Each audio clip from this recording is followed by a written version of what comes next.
Welcome once again to Twitch.tv Hunters Entertainment. My name is Nuxweiler Burf, and tonight I'm your storyteller on a very dark journey. We will be using the Outbreak Undead system and playing Rag and Bone.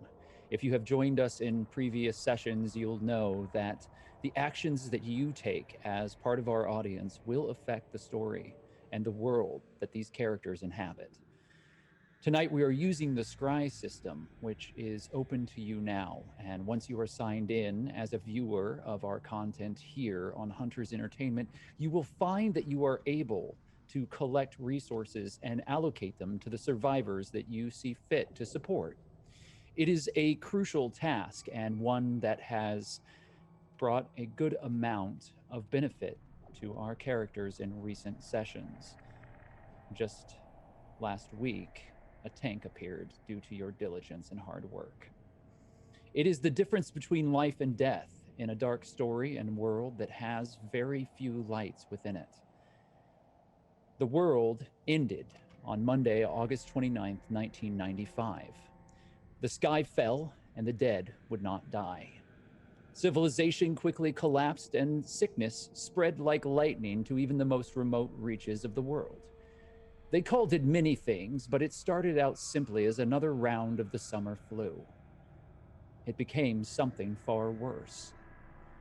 H195, commonly called the legacy virus or the widow's kiss, ravaged civilization as we know it.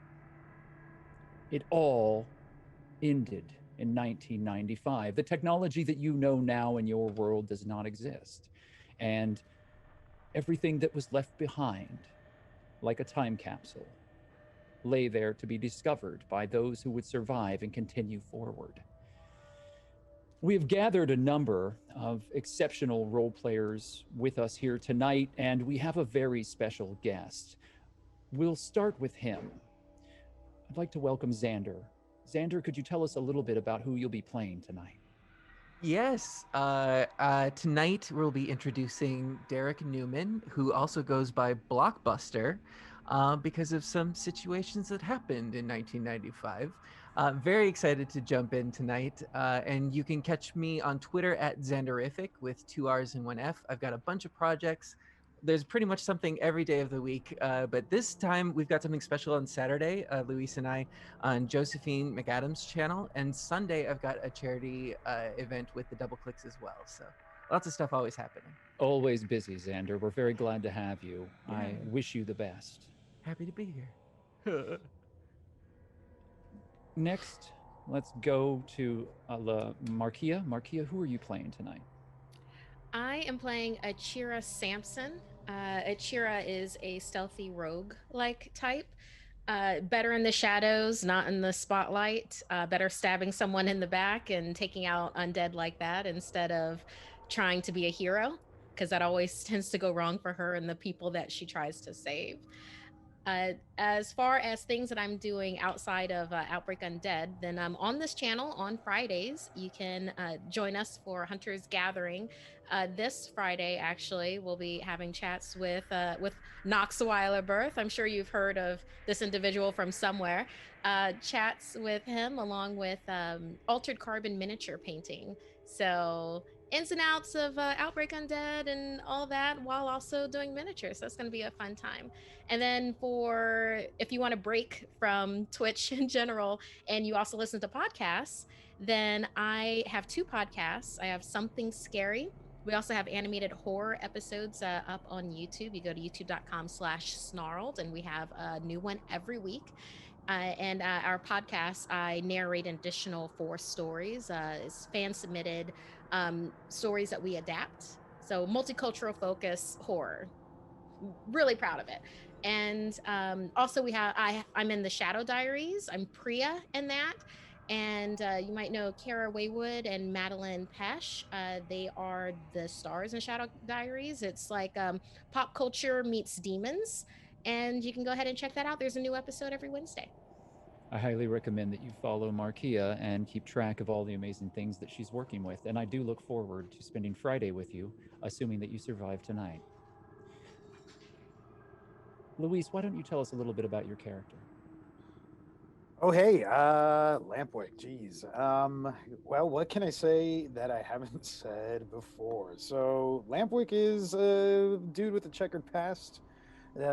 Definitely um, has had a tendency to use certain kinds of people with means for his own personal gain, and didn't seem to have a very finely tuned, nicely tuned moral compass when it came to what he was willing to do to manipulate them. Um, and he's here with these folks trying to survive. Yeah, I actually pulled up. I would love for you guys to join Xander and I on Saturday. We're doing this a Vampire the Masquerade with Josephine McAdams. It's from 5 to 8. It's a one-shot special. I pulled it up from our message. Uh, uh, it's part of her Indiegogo fundraiser for a show that she and Alex Ward and a couple other people are putting together called the Eclipse. So from 5 to 8 Pacific time, Xander and I will be jamming on that channel. And if I actually had a couple of you guys reach out to me that you looked up the short film that I have that's making some festival appearances of Hearts and Castles by Ruben Navarro. That is it's you can find the trailer for it online. So if you like search for it, a couple of you had reached out to me and said that you saw the trailer for it at least. So you follow me on Twitter and Instagram, and if I'll be able to post there when it might be at a festival near you. Hopefully, people can catch that. Thank you again for joining us, Luis. We're very excited to have you here. I assume that you'll have a great time playing the undead as opposed to running from them. Finally, we have Michelle. Michelle, would you like to tell us a little bit about your character? Yeah, I love how Nox ends every self introduction with "and then you're gonna die" of fun. So I'm really digging that right now. Hi, I play Juniper Song. She was born after the apocalypse, so she's super weird. She did her first good deed ever and rescued these two weird twins from this weird stupid barn house, and now I'm trapped in a mine with a zombie version of May's character, whose name is escaping right now. And yeah, it's probably not. I'm not doing great down there. So let's see how that goes. Yeah, it's not gonna be great. Abigail, yes. And yeah, you can find me on the internet, and I am Tori Bunny. I also have a show every Wednesday too. Actually with Xander, Troubles in Atari. You can find that on Paizo's Twitch, which is twitch.tv/official Paizo. It's always hard to say that. And I have a lot of stuff coming up next week that I can't talk about yet. So just keep a look on my Twitter and hang out there with me and my dog photos. You're always a delight to have with us, and I've really enjoyed having Juniper as part of this story. But We'll be sorry if she doesn't make it I through knew the it. evening. It's coming. Of course, all of you, as our audience, have a great deal to contribute to this tale.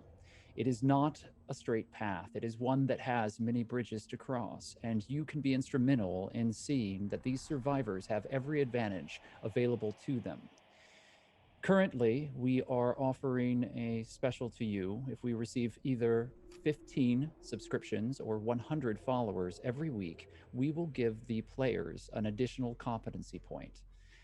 I'm very excited, especially for Juniper, to let you know that you have reached the previous goal. And therefore, the entire group of survivors will receive 4 competency points this session.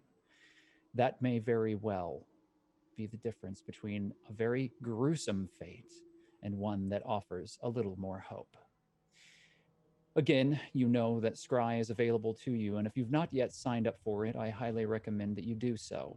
Every subscription will be instrumental in aiding you in gathering the resources that you need, but this week we have something new to offer.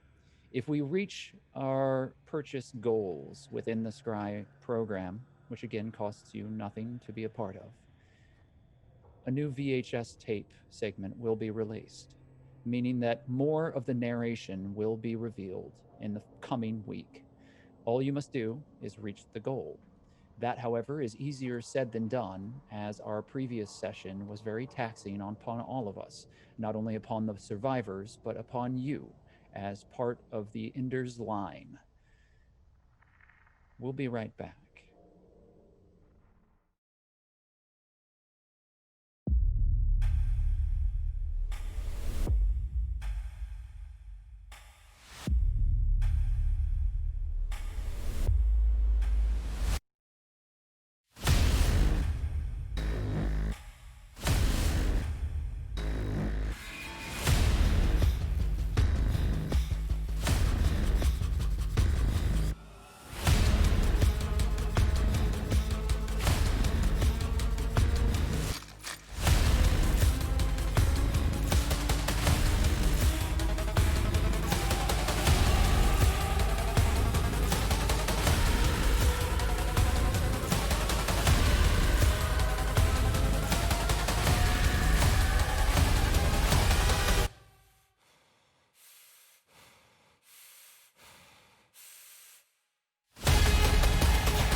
Monday, August 8th, 1995.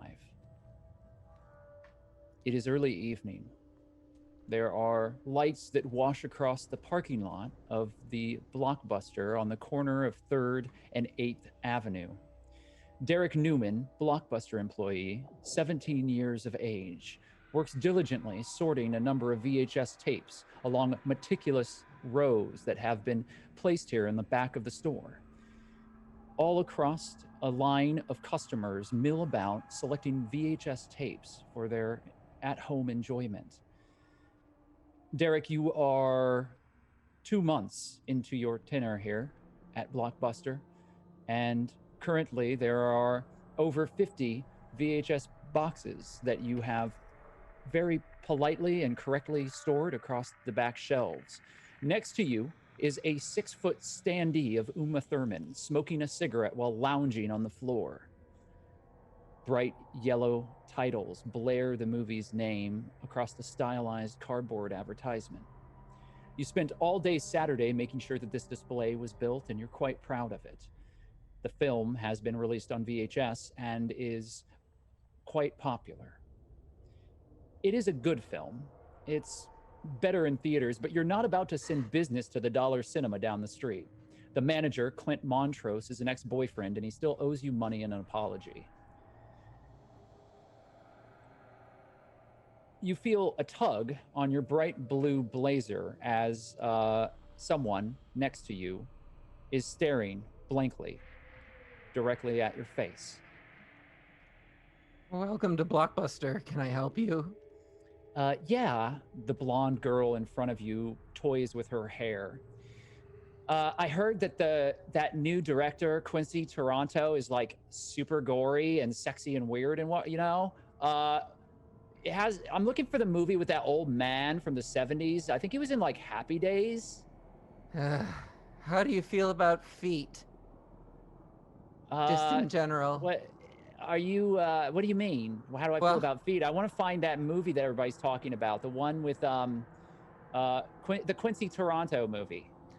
I believe you're looking for Pulp Fiction, and you can see multiple copies of it by our 6-foot standee of Uma Thurman.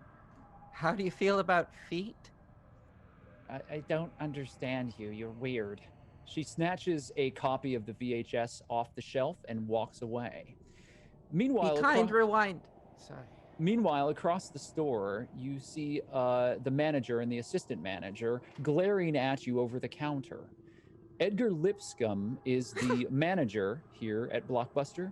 He's 31 years of age. He's an elder statesman around the local cinephile culture here and is already mostly bald, but he's grown a very patchy beard to compensate for the large amount of skin on his head.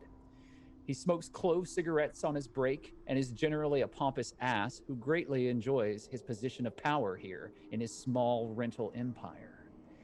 Next to him is Susanna Fallbrook, the assistant manager. She graduated high school last year, ahead of you, and has a permanent stick lodged in her ass. She's Edgar's right hand and is very quick to reprimand and report any infractions of Blockbuster company policy. I apologize. She's got her tight brown hair pulled back into a bun, and she has these small glasses that are a little too small for her face. And she looks at you directly as the customer walks back across. She stops and begins coughing. She refused to go home sick today and yesterday, but keeps hacking these horrible, ragged coughs. She looks pale and sweaty. It doesn't seem to affect Edgar at all, as he continues to kind of glare as he works at the register behind the desk. Susanna begins walking over towards you. I straighten up the blazer. Or the polo. You are in the southwestern sub of Pittsburgh, known as Murraysburg. Murraysburg is a very simple and conservative town. You grew up here and went to high school here. It was not anything particularly special. It's between I-76 and State Road 66. It's a little more active than many areas. You do have a number of pop culture centers here within the city, and you do find that there are a number of other individuals who enjoy cinema as much as you do. There are small underground clubs that are fairly bustling, and while you are 17, you still attend Murraysburg High School, and often can be found at an independent art house theater, or also at a local live venue known as the Foundry, where all age clubs are opened up to the public, and live bands from Pittsburgh and beyond come to play music. It is a small city, and you have lived a small life, but as Susanna walks across the aisle to you, you can tell that she's going to have nothing good to say to you in this moment.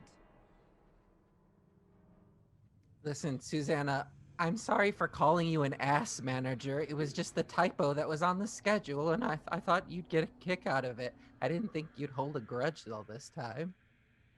I don't really care why you did what you did. I'm telling you, I'm sick and tired of it. And sooner or later, you're going to learn. Blockbuster isn't like one of these small, rinky-dink video rental establishments. We've worked very hard. This is a franchise, and we have to show customers a little more gloss and polish than what you would find at any of these small places around town. This is Blockbuster, and we expect you to act like it. You're right, Susanna. I'm sorry, and I will conduct myself better in the future. I just want to warn people before they delve into a pop culture phenomenon that might not be for them because they don't understand the subtext. You're making this entire situation odd. This movie is not about feet, and you've told no less than 3 other customers to avoid it because of a foot fetish. I have an opinion. Don't peddle in smut, Derek. Well, I'm sorry. If you're sick and tired, maybe you should stay home. What? I'm not. I'm fine. It's just a chest cold. Well, did you get everything off your chest that you needed to, ass manager, assistant Susanna? That's it. I'm done with you, Derek, you smart ass. I Oh. want you to get into the back room now. You're going to rewind for the next 4 hours. Well, eat my shorts, Susanna. I Get quit. into the back room. You quit? I quit. But I go into the back room anyway. I got to get my stuff. you go into the back room and you're gathering your things, determined to quit. This is the third time you've quit This is this the week. third time. Yeah. A moment later, you see Edgar standing at the door. Look, I don't have anyone to cover your shift right now, so if you could just hold up for the rest of the shift, then you can quit, but otherwise I'm gonna dock your pay. Mr. Lipscomb, you know I can't afford that. Just I'll stay. I look, I you and I are like-minded in the way that we both are really fans of cinema, and Susanna doesn't always understand the intricacies of film. Yeah. So, I mean, you just need to give her some space and you know, do what she says. I'm gonna go smoke in the parking lot if you want to join me later. We can talk it out, but don't leave me hanging, okay, buddy? And Yeah. Edgar pats you with a sweaty palm on the shoulder. His breath smells like Cheetos and old stale cigarettes.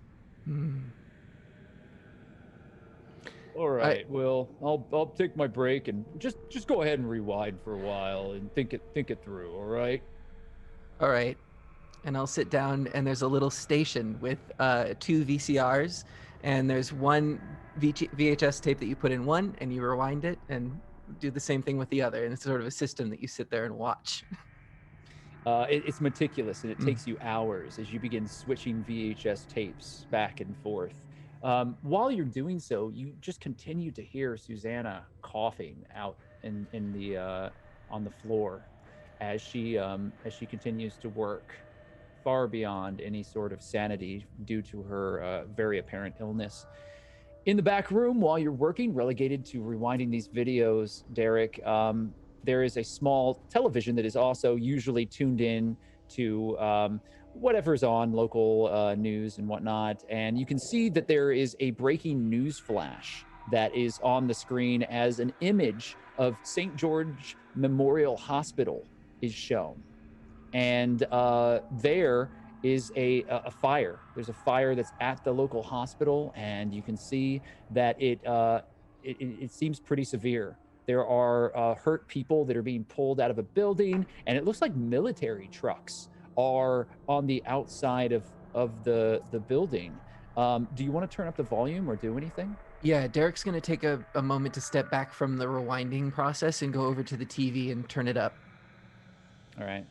So you pull back and you see a very surprised-looking newscaster who is standing before this fire. They look half put together. Their tie is askew, and they're sweating profusely. And you come in halfway into the breaking news as it has just popped upon the screen, and you see this person, this man, just working diligently to try to both report and keep his eyes behind him. It seems that he's nervous about something. Fires have erupted at St. George's Memorial Hospital tonight as an incident has occurred. It seems that the fire started in the low sub-basement level of the hospital, and it's gutted the entire building. As the nation continues to fall under the sway of the worst flu season in a century, doctors and medical professionals have continued and expressed their growing fears as the hospital space within the country has reached capacity.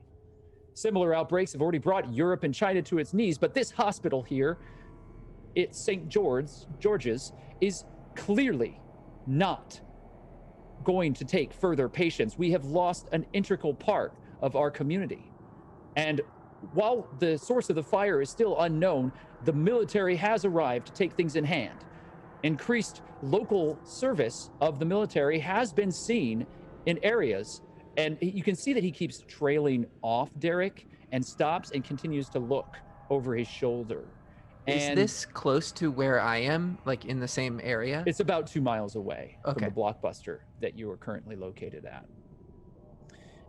And as he continues to look over his shoulder, he is stopped, and you can see that something happens off camera. And there's a jostling, and you see 2 uniformed military soldiers with AK-47 weaponry, like guns, like pointed down, move into the shot and usher the newscaster off camera. Holy shit. And then there's a jostle and everything hits to a please stand by screen.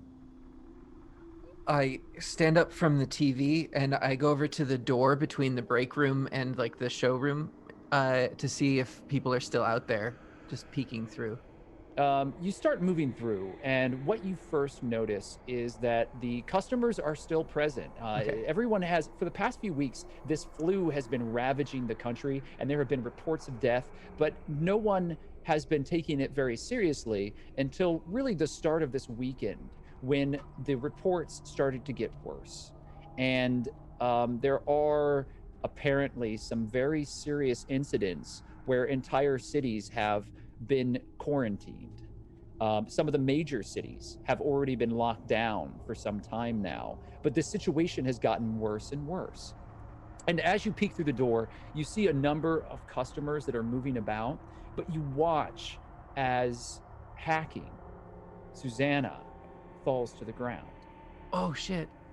I gotta go help her. So I burst out of the back room and I'm going to go see Susanna.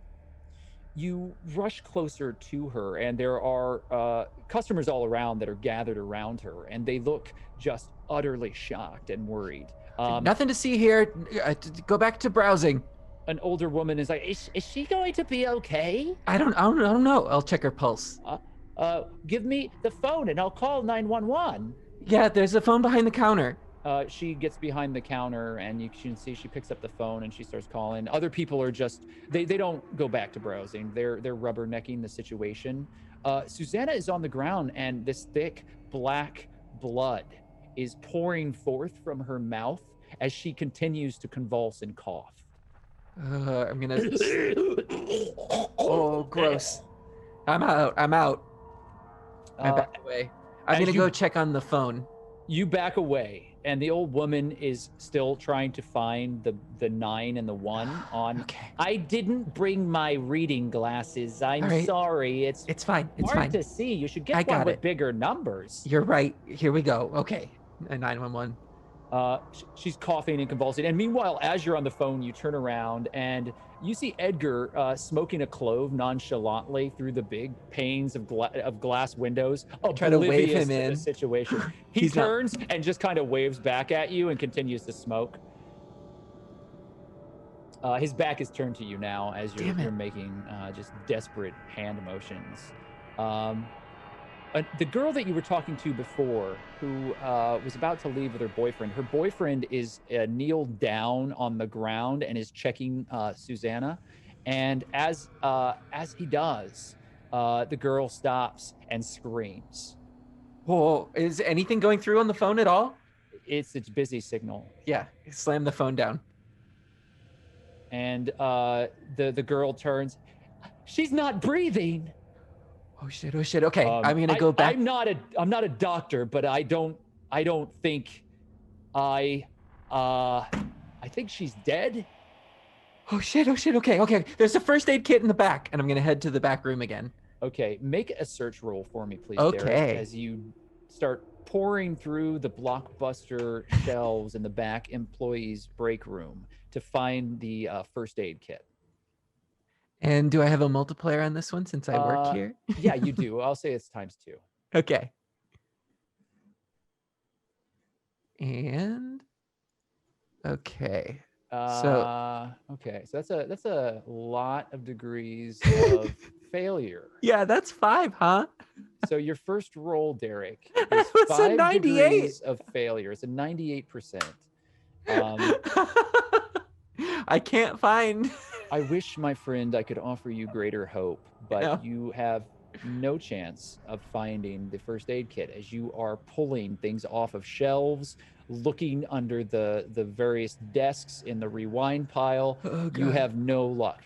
There is a lot of commotion happening out in the other on the floor, as it seems that the customers are now leaving very quickly. Okay. So this is not a moment that Derek is proud of, but he walks up to the door that's between himself and the back room and the main floor and slowly just locks it. There's a small window, Mm-hmm. and it allows you to kind of see out into the floor. I'll And turn up the TV again.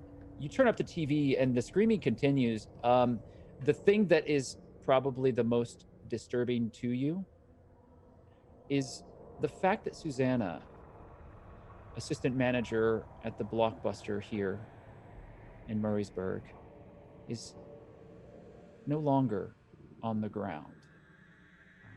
She is standing. Oh shit. She has a certain gait to her step now that is reminiscent of a broken rag doll. And that black bile continues to pour forth from her mouth. You don't hear the coughing, Derek, but you hear the screams as the old lady is clearly talking to her, and you can hear her voice. It's all right. The young man is called 911, and you're going to be just fine. The numbers are too small. They really ought to get those different phones with the bigger numbers.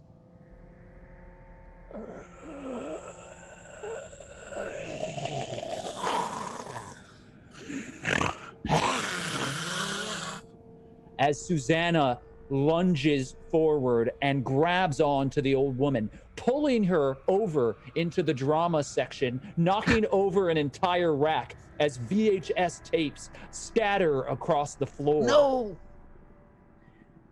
You watch as her head whips back, pulling a large chunk of skin and flesh with it. Gouts of blood shoot across Susanna's face as the old woman bleeds to death there in the middle of the store. The other customers are screaming and pushing their way out the door. You watch as Edgar, fresh off of his smoke break, shoulders his way past them, an indignant and angry look upon his face, and you hear him shout, "Derek!"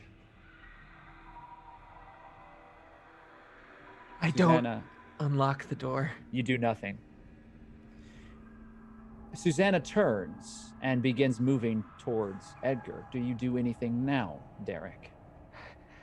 I'll quickly unlock the door and open it just a crack, and I'm going to shout, "George Ramiro!" and then shut it again. And when you shout that, Edgar looks towards the door in confusion as Susanna leaps upon him, moving quickly, her broken body lumbering forward and falling into Edgar. His ample figure hits the ground forcibly, and you hear a crack as his head smacks against the tile. Blood splatters out from behind him, and unthinkably, Susanna does what she did to the old woman. She begins feasting on the living flesh of your manager as he screams and slowly fades off into oblivion.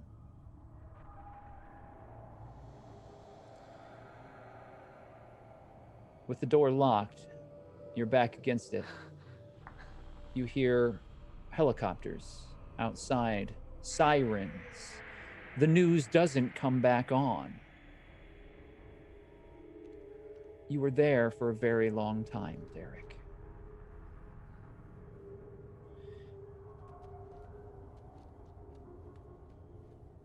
However, I can't leave. I'm safe here. you find a small amount of food in the employee break fridge. You subside on that for a number of weeks. Outside, you hear the chaos as it erupts across the city. From time to time, there is gunfire. But the most horrifying part of this ordeal, Derek, is that towards the end of your time locked within the Blockbuster, you hear nothing. It is silent. And it takes you another full week to work up your courage and to finally unlock that door and make your way back into the world. And when you do, and step back onto the streets of the city that you had grown up in. All you see is burnt rubble, empty cars, and the dead lining the street. Ah! Ah! And I go back into the Blockbuster and I lock the showroom. And as you scream and start moving backwards, you hear movement. Shambling silhouettes in the early morning light start making their way towards you. And at first you think perhaps there are people here that are searching for something because their heads are low, as if they're looking down at the ground. But they are not. They, like Susanna, and now so many others, are the Walking Dead, and lumbering closer and closer towards you.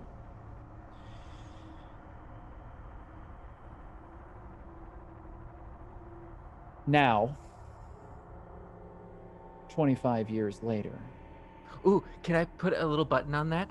Please. As he's locking up the Blockbuster door, he turns back to the back room and he grabs one VHS tape off the shelf and heads to the little TV. And it's Enter the Dragon.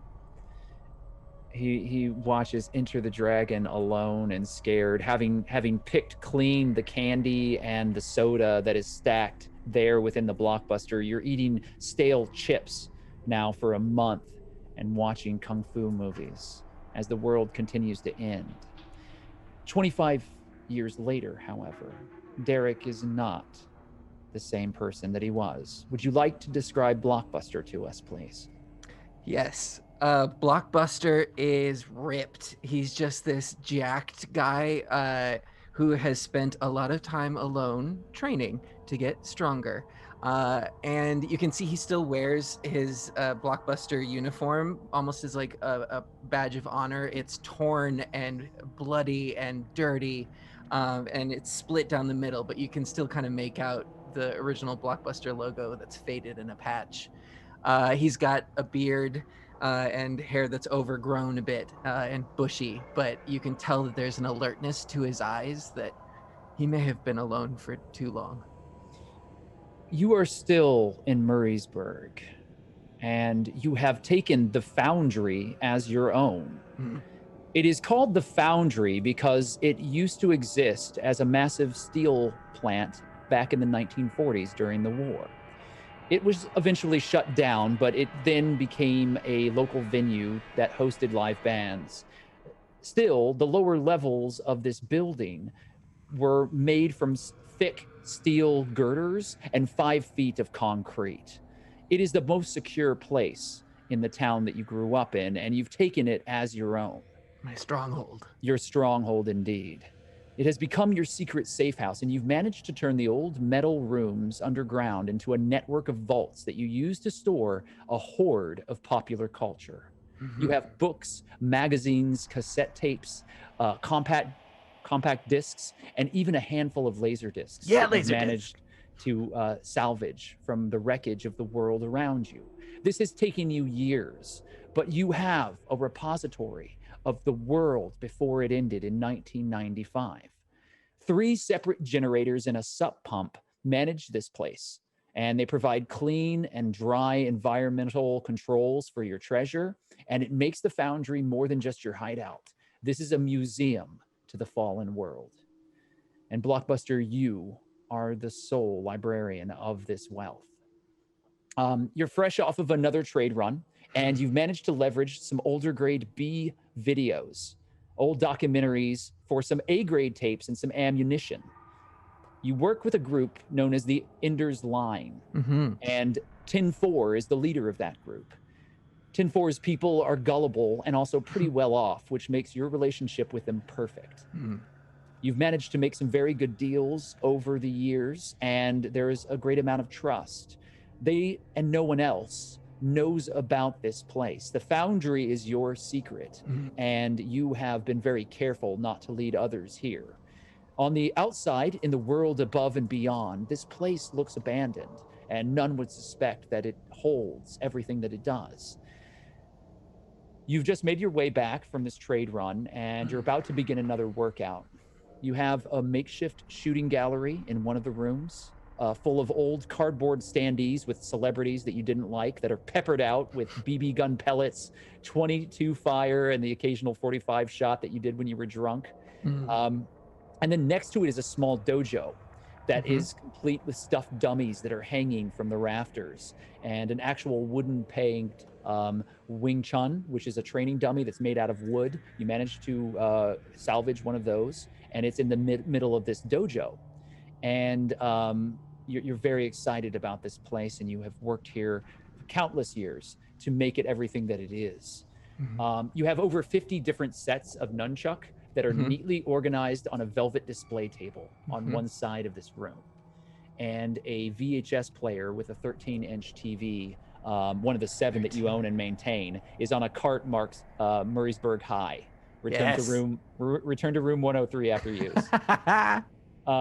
And so next to it is a pile of VHS, and the tapes are stacked neatly there. And most of them are martial arts training courses, but one is marked Chris the Dragon Zimmerman's Macho Martial Workout, Advanced Mastery. Oh yeah! And you've just acquired this tape. I found it in your strip trades. mall. Yeah, well, this is through your trades. And it depicts a blonde-haired, blue-eyed man from California with a heavy tan and 2 perfect teeth, who is in a martial arts pose with a dragon emblazoned upon his chest. Yeah. Below the image is a banner, and it says, Sensei Chris was trained by real martial artist masteries and was featured in Hawaii Five-0 and Magnum PI. Legend. Yeah, and then just big letters on it say kick ass and take names. Yeah. So you have this tape, and you've reclaimed it from the runs that you've made, and you are able to you're able to watch it now, and you're ready for your workout. Tell me how you typically go through with a workout here in the space. Yeah, so I'm going to throw the new tape into the VCR, but I'm not going to hit play just yet. First of all, there is a ritual that you can sense in this place. And when Blockbuster comes up to the VCR, you can see that there is this sort of deference for the machine, because if this were to break, it's over. I can only repair so much. So each step is very careful of placing the VHS tape into the deck, watching it go in, making sure that it's rewound. And then before hitting play, I'm going to go to the corner of like these mats that I've not haphazardly, but sort of gathered as my floor. And even though I have a bunch of display nunchuck, I'm going to grab the one that's on the end that is super worn and very wooden. And these, you can tell, have been used multiple times. He's going to grab those and sort of take a deferential bow to the space as well, just recognizing how fortunate he is to be alive and to have something like this. And then he turns around, hits play, and just says, "Let's kick ass!" as he begins his training. As you hit play, and you pull the tape out of the VHS sleeve, and you put it in there, and you're beginning to do all of this, your ritual is interrupted. When you pull it out of the VHS sleeve, it's not labeled in the way that you expected it to be, which is a bit of a rookie mistake. You checked all the other tapes, but this looked like it was new in box. Yeah. And when you pull the tape out, Blockbuster, you see that there's a white plain label that is on it, and a handwritten series of dots and dashes. ... dash dash dash ... I'm gonna go over. I have a little desk area with a lamp that I was able to sort of scavenge up. It's my workbench that I will repair either VHS equipment or things like that. But I'll bring it over there and sort of work out what the Morse code would be for the ... dash dot into letters. SOS. SOS. It's the most recognized form of Morse code. I'll take a look at the actual film on the inside of the tape. Does it look like it would be a standard tape? It's been heavily spliced. Someone knew what they were doing. This tape has been replicated probably multiple times.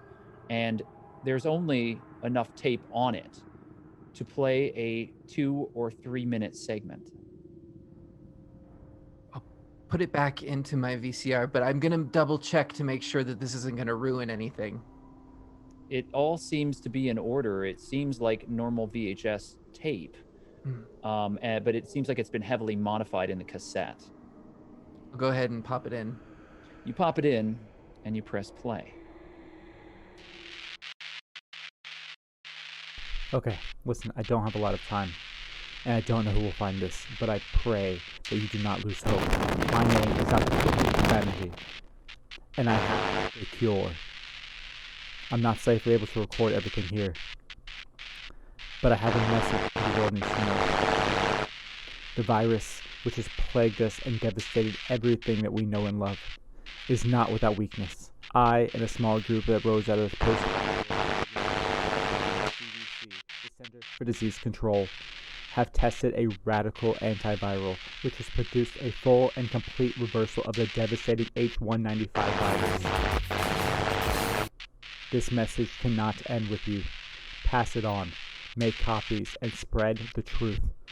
I leave it to the Good Samaritans and the Silent Sentinels, those who never waver and always, whatever you do, trust them. Fear the...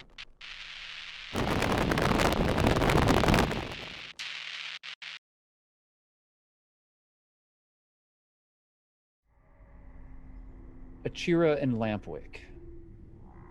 The night sky is still brightly colored with the orange wash of flame that ripples across the farm.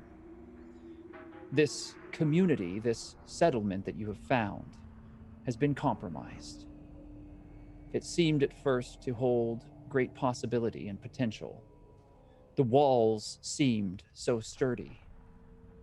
The small farmhouse, ancient in its build and structure, sitting upon the hill, seemed as if it were perfectly placed to be defended. However, as you and the other rag and bone merchants learned upon your arrival here, the walls were not as strong as they should have been. And despite the hard work of all of the survivors present, they eventually fell. And a tidal wave of the dead entered into this place, compromising not only the secrets that it holds, but all of your lives at the same time. Dr. Maria Espinosa here is a doctor who has managed to do the impossible in these trying times.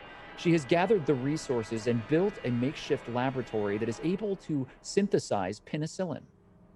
It is the hope of the Enders that this penicillin can be used to save the other communities throughout the Midwest breadbasket region. Many of them have fallen towards the flu in these oncoming winter months. As the weather has begun to change and become colder, more of the scattered and few survivors here in central Pennsylvania have found themselves falling ill. It was hoped that your group would bring not only the needed medication, but word from the community as to whether or not it will be joining an alliance with the others, helping in exchange for both protection and services to produce medical needs for the rest of the communities. Things didn't work out as you were expecting. One of your number now is missing. Another as well. 2 gone. Both Juniper and Abigail are nowhere to be seen. You have positioned yourself on the outskirts of the farmhouse, making your way towards it before a makeshift trap killed one of the other survivors. Achira, thanks to your quick thinking and very carefully placed words, you were able to convince the doctor and a few of the survivors to make their way to the mines. Those networks of tunnels that have been carved years and years ago into the side of the mountain that this farmhouse sits upon. To your understanding, there are supplies there. There is some security, but there is also greater danger should you not make it quickly to that place. There was some relief as members from other communities arrived just in time, aiding in the clearing of the enormous horde that has been assailing this place. Most recently, a tank has rumbled over the remains of the walls on the western side of the farm. It has made a number of quick shots and quickly was able to clear large swaths of the dead. However, it has become overrun as the Romeros continue to pull themselves up off of the ground, unable to be easily killed. Their pale and bleached skin, musculature, and skeletal structures showing from without their ragged flesh continues to move forward.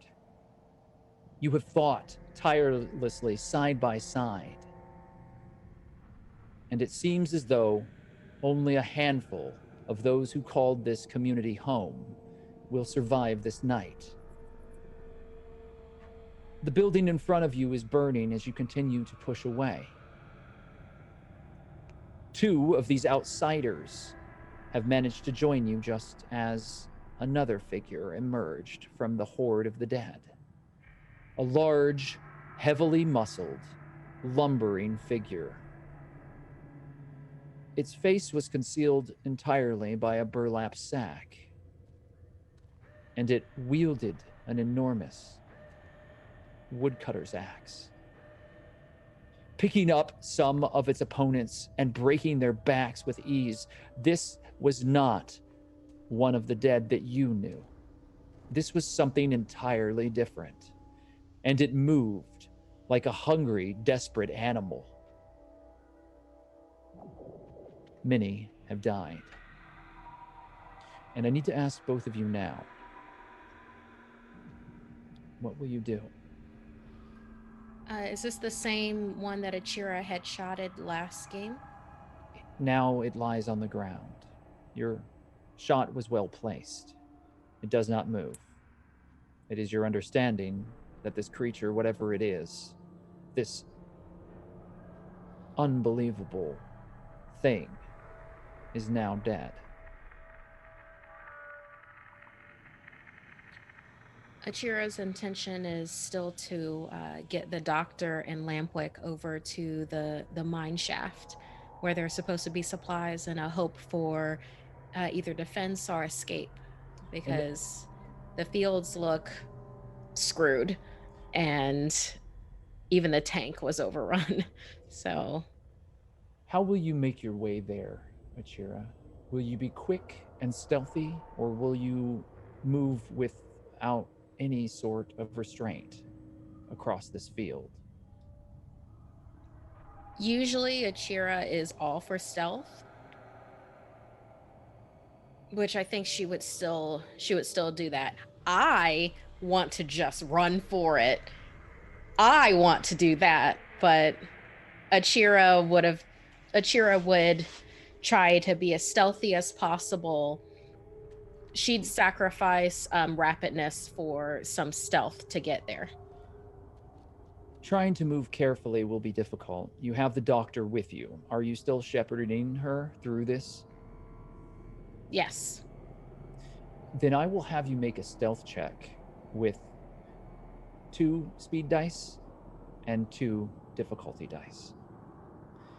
Luis, what is Lampwick's intention in this moment? I'm sticking to Achira and to the doctor. So we had agreed on this plan of attack to head towards the safety of the mine. I'm still leaning on Chuck and Chuck Wagon for help and to stabilize me. I still have one hand on my wound, but I'm sticking right near Achira and the doctor with Chuck Wagon, following their lead because I'm kind of not in a position to call the shots right now. I understand your intention, but we do have a problem, Lampwick. You are badly wounded. The seeping wound at your side from your spear is angry and continues to flare every move that you make. It is as if there is an electrical storm that works its way up your rib cage with every step, and you grit your teeth. I first need you to make a resist pain, but the problem as you see it is this. The individual who is known as Chuckwagon, Chuck for short if you choose, is lumbering and does not possess any ability to carefully or quietly move anywhere.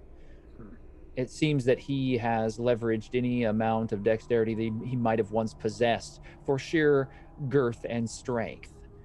He is holding you up and holding on to a spiked club that he is swinging at the dead as they get near. But there is nothing quick, subtle, or quiet about his movement, and you are tethered to him. How far away from me is Achira?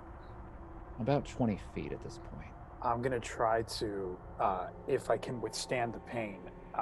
If I clock that this dude is dead meat, basically, I'm going to try to put some distance between me and him, and I'm going to try to catch up to Achira and rely on her more than this guy. So then let's alter your intention, shall we? Mm-hmm. I want you to make the resist pain. I'm going to add 1 difficulty die. Once you do that, I am going to have you make a spot listen check. Got it. And I will give you no disadvantages to that roll, as long as you make your resist pain. Okie dokie. So let's begin with the resist pain. For Achira? my stealth roll, can I use my recon gear, like to be able to look at what's? You may. So you begin pulling some tools from your bag, and you take, through binoculars, you take a quick look at your destination, Achira, and you do see the area that was pointed out to you by the doctor that denoted where the mine shaft began. It is an open area. There are a few rusted out old carts, and there is a large wooden structure that has been built around it with a tin roof and what looks like a steady, heavy door that has been reinforced with heavy sheets of steel. All of it heavily rusted, however. So, first and foremost, Luis, how did your resist pain go? 2 successes. Congratulations. There will be absolutely no restrictions placed upon your next roll. So you can make a spot listen. Okay. And Achira, your stealth has 1 degree of success. That's very good, considering that you are hampered in the way that you are, helping the doctor move. She is clearly physically trained, but she is not as quiet or careful as you are. She's moving alongside, and you hear her grab onto your shoulder and whisper, "Once we get in there, we need to turn around. I have to go back for the children." What it sounds like to me is that those children are more resilient than we could possibly be. I wouldn't be surprised if they aren't on the other end of this second exit right now. So let's get in there, get settled, and then we'll worry about proceeding from there. I already agree with you, Achira. We're going to do things your way for now, but I'm saying I'm not giving this up. We're going back for them sooner or later. We'll go in through the other entrance. It'll be safer, and we'll have supplies on our side. What I'm more worried about is being able to get through this door without the dead following us. She quickly pushes one of the dead off of her as they are lumbering around all of you now. You are dodging and weaving as you're whispering to each other with the dead roaming about. You hear them groaning and slowing their momentum forward as it seems as if they are lost in some way, moving almost as if they were underwater. Their bodies continue to move slowly towards the mountainside, but they stop, and you think they might be turning around now, Achira, facing the west again.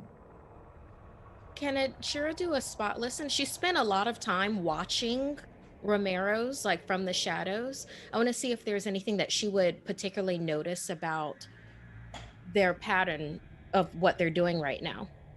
Yes, I can allow that. So go ahead and make a follow-up spot listen, but let's go back to Lampwick and his spot listen roll.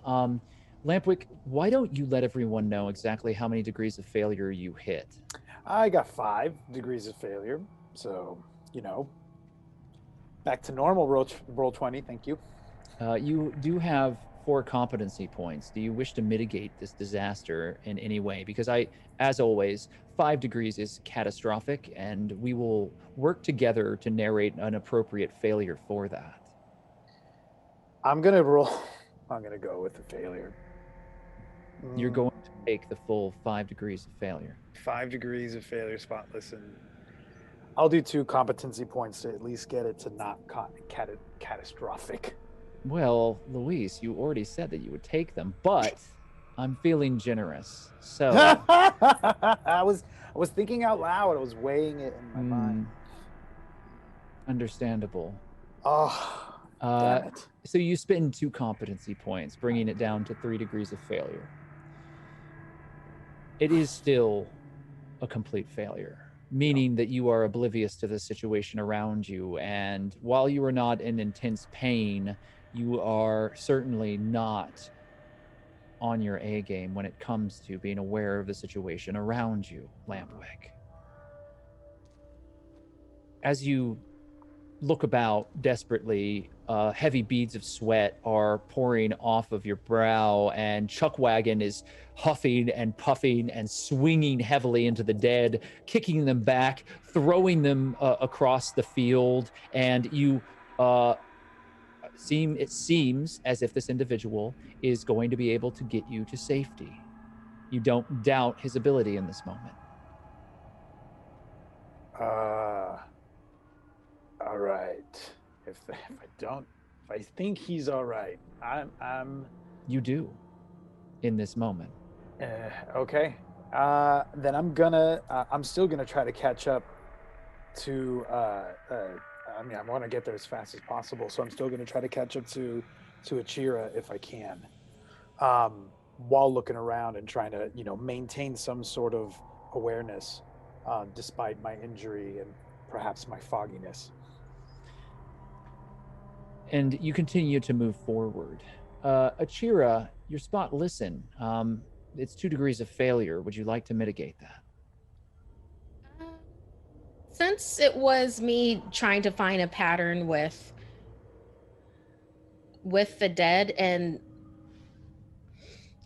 literally I would only use 2, which would still make it a failure, I'm just going to go ahead and take the failure on this one. It seems odd to you, but you are far too focused on your destination. You need to make it to the mine. This doctor holds the key to the future for so many lives. This is your mission, and you have made your mind up. Due to that single-minded focus, perhaps you've missed something.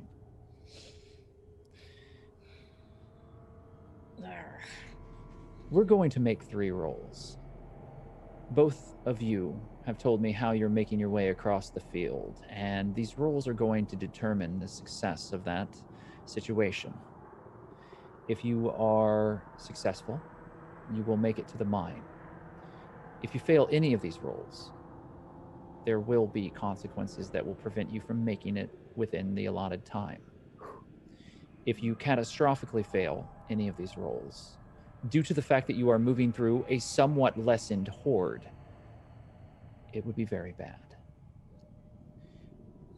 So just to be clear, since we've moved locations.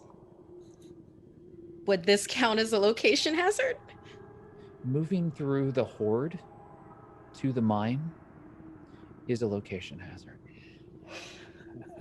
You are also moving in a unit, Lampwick, and you have some benefits for that as well.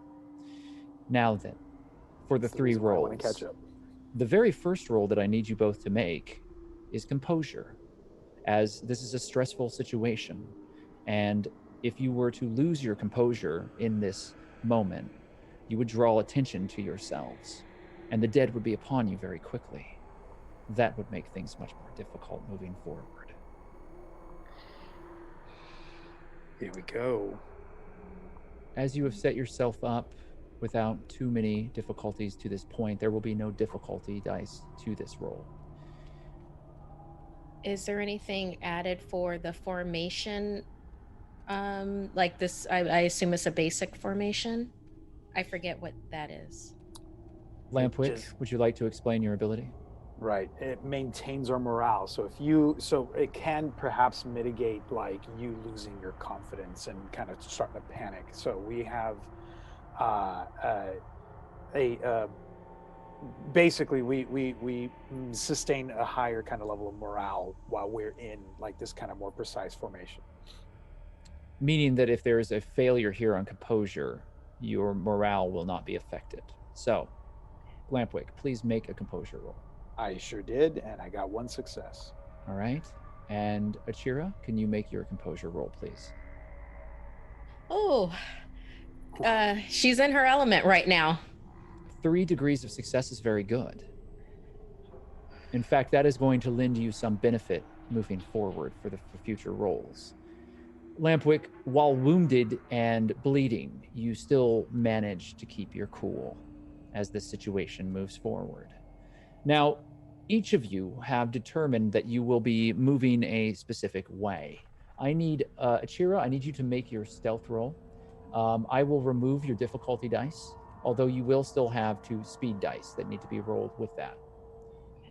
And as a reminder, everyone is currently carrying as much gear as they possibly can, meaning that while not strictly encumbered, if you get into a situation where you are further hurt, you will desperately need to start to lose some of this gear. Otherwise, you will not be able to move forward easily. Would my recon gear come into effect with this stealth roll? You are able to use your stealth. You've already used it, so you can use the advantage from it on this roll. Okay. And for you, Lampwick, I need you to make a balance roll for me as you are leaning into Chuckwagon, and the 2 of you are making your way across this very dangerous terrain. Okie dokie. You have a single difficulty die added to your roll. Oh no. All right. And don't worry, Achira. I've seen.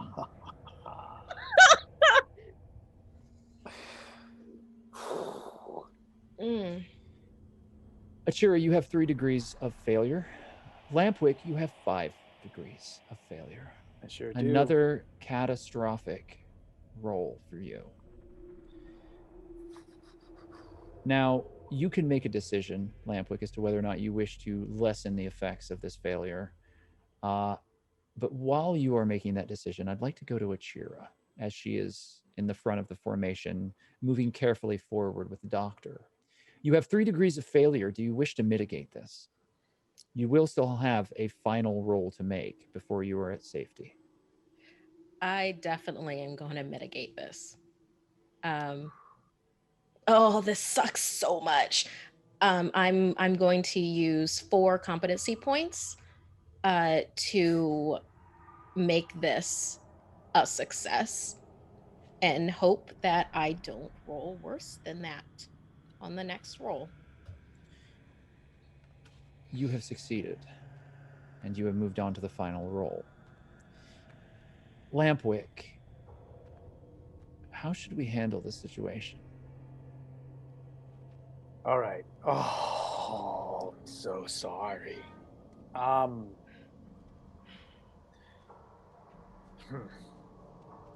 I'll remind you that while we will work narratively to determine the failure together, Yes. ultimately the decision is mine, and the effects of these failures do not necessarily only affect you.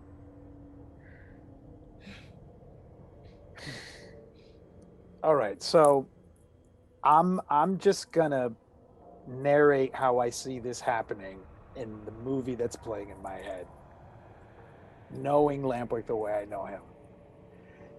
If Lampwick is relying on Chuck Wagon to keep his balance, and if he starts to lose his balance because he trips on something, I would do whatever it took to regain my balance, even if it meant pushing him to the ground. Agreed. Because it's sorry, dude. But like a I ain't pond, dying today. like a smooth pond of water, a single pebble dropped into it reverberates across the entire surface. And you shove Chuckwagon back as the dead become far too close for your liking. Their empty eyes and slavering, pus-filled mouths agape as they start to claw and break themselves closer to you. You know that you've misjudged the situation and that you should have moved forward in the last moment when you had the chance. You shove Chuckwagon backward. He looks at you, and his kind brown eyes turn to fear as the dead begin to grab him and pull him down. His kind round face is quickly engulfed by the gray, slavering dead, and they pull at him. And everything moves so slowly, Lampwick, as you continue forward, stumbling back towards where you last saw Lachira, and looking up, you realize that you may have lost sight of her. Crap. As the dead waver in front of you, you are on your own, stumbling and bleeding heavily, as you watch Chuckwagon screaming, writhing in pain, as flesh is ripped from the bone, and a wet, slurping sound fills the air as you watch his intestines being pulled forth from his ample waist. Gunfire from within the horde that is around him erupts, and all of the dead are now alerted to this position. You continue to pinwheel forward, hoping against hope that you are headed in the direction that Achira was in last. Achira, you glanced back for a moment. You saw this happen. But more importantly, the doctor saw this happen. Oh, no. And grasping on to her pistol, there is a determined and angry look in her eyes as the both of you continue quietly forward. You notice tears are streaming down her face, silently. There had to be a reason why he might have been bit already. We'll straighten it out when we get to the mine. We'll straighten it out.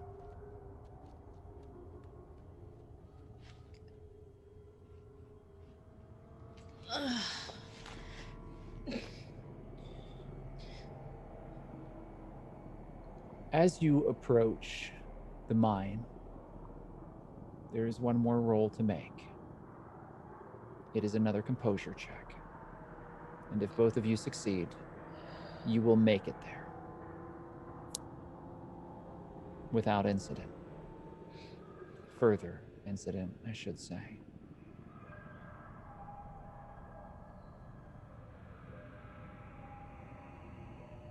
Do I still have the 2 speed dice on my roll? You will have 2 speed dice as long as you are still sheltering the doctor. Got it.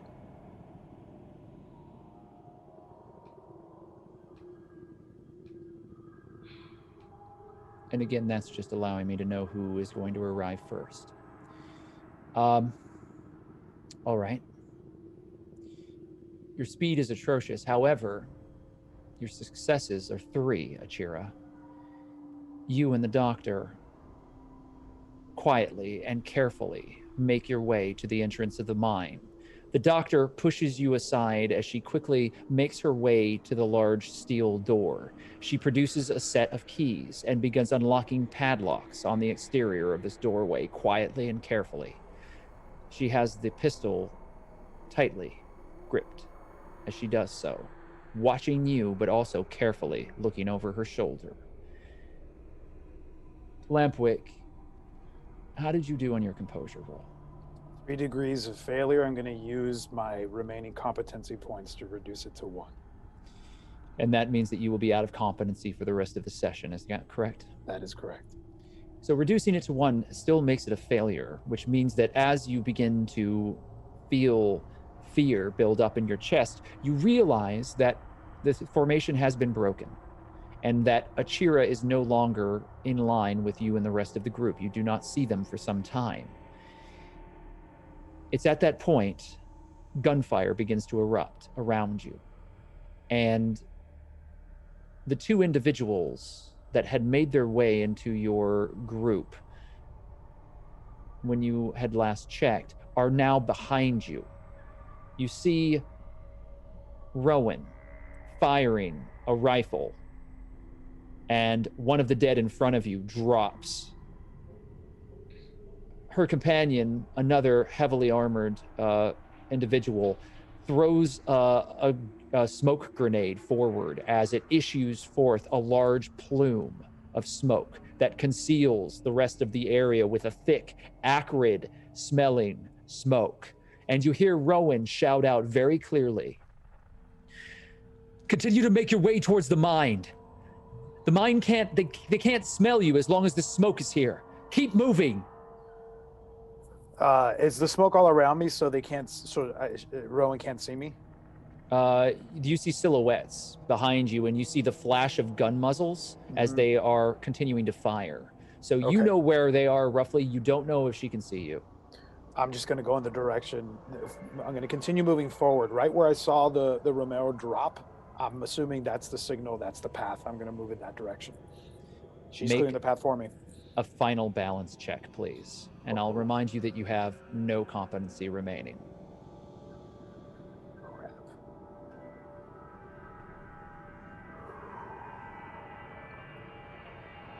3 degrees of failure. You stumble and fall, and you spend the rest of the trip rolling downhill.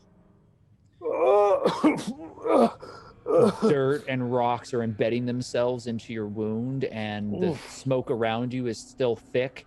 You are now outside of that cloud that was created by Rowan's smoke grenade.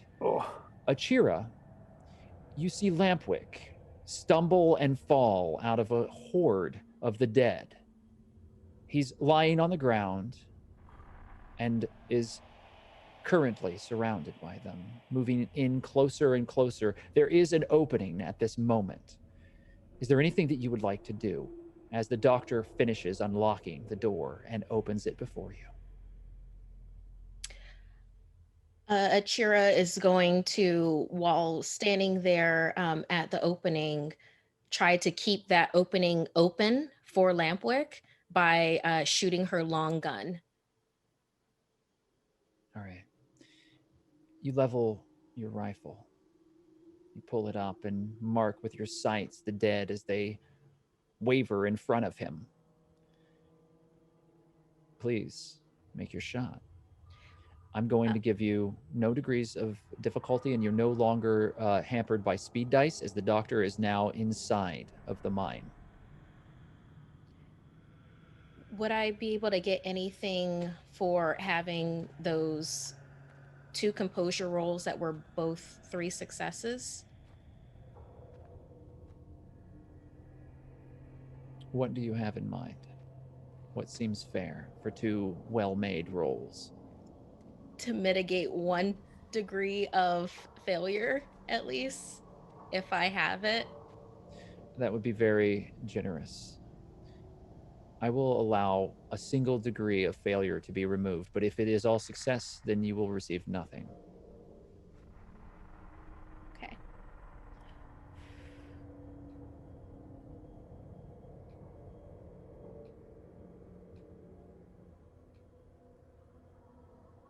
Okay. The gun fires as one of the dead begins lunging towards Lampwick. Its head explodes outward and its body tumbles down to the ground, now reaching true death. You have one shot here, Lampwick. Are you able to pull yourself up? You see Achira firing from the open doorway in front of you. You hear gunshot behind you. The dead are starting to close in on you. You feel that luck that you've had by your side your entire life waning. Perhaps it will fail you this night. What do you want to do? Do I see Rowan anywhere nearby? You hear them behind you. They're not far away. Right on the end of the gunshot. If I see or hear them nearby, I'm gonna reach out and call for help. Help down here! Help! Please help!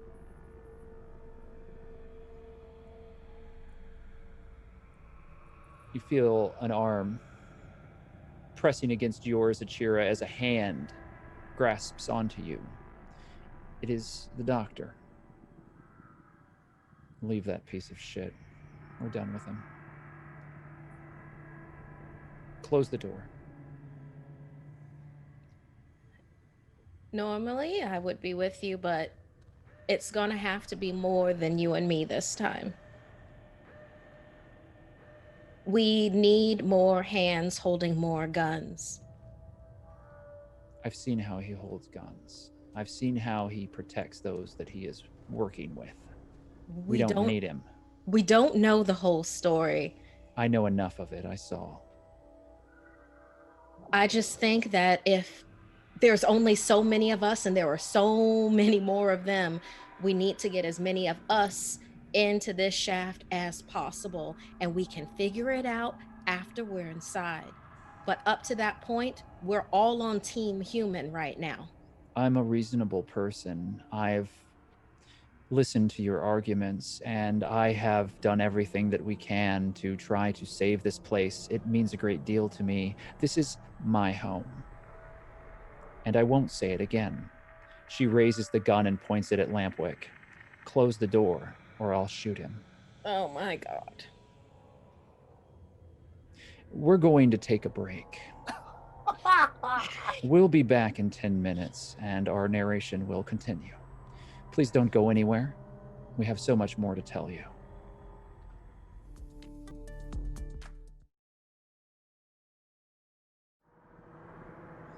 Welcome back to Hunter's Entertainment on Twitch.tv. My name is Nuxweiler Burf, and I have been your storyteller through this dark journey using Outbreak Undead. Our survivors are currently in a very bad situation.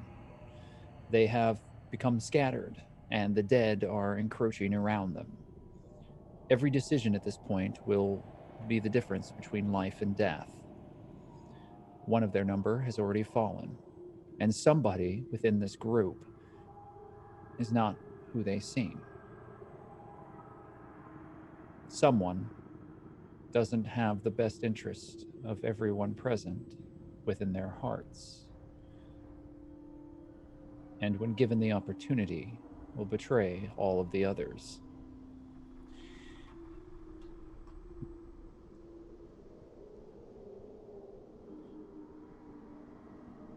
Juniper, you're lying on the ground.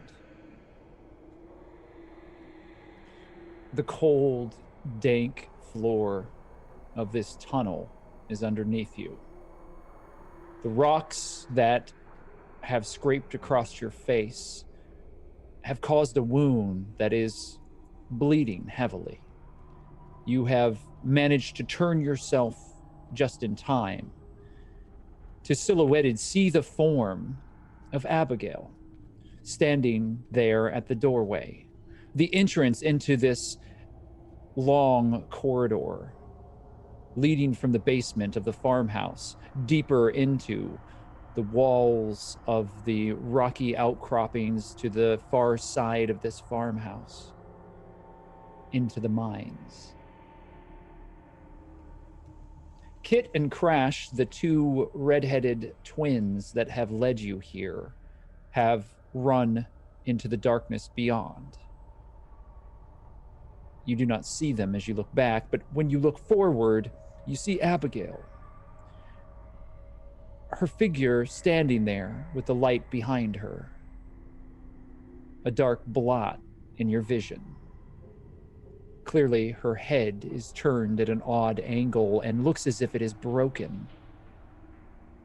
Her arms are stretched out to you, as if to welcome you into an embrace. You know now that something is desperately wrong with your former traveling companion.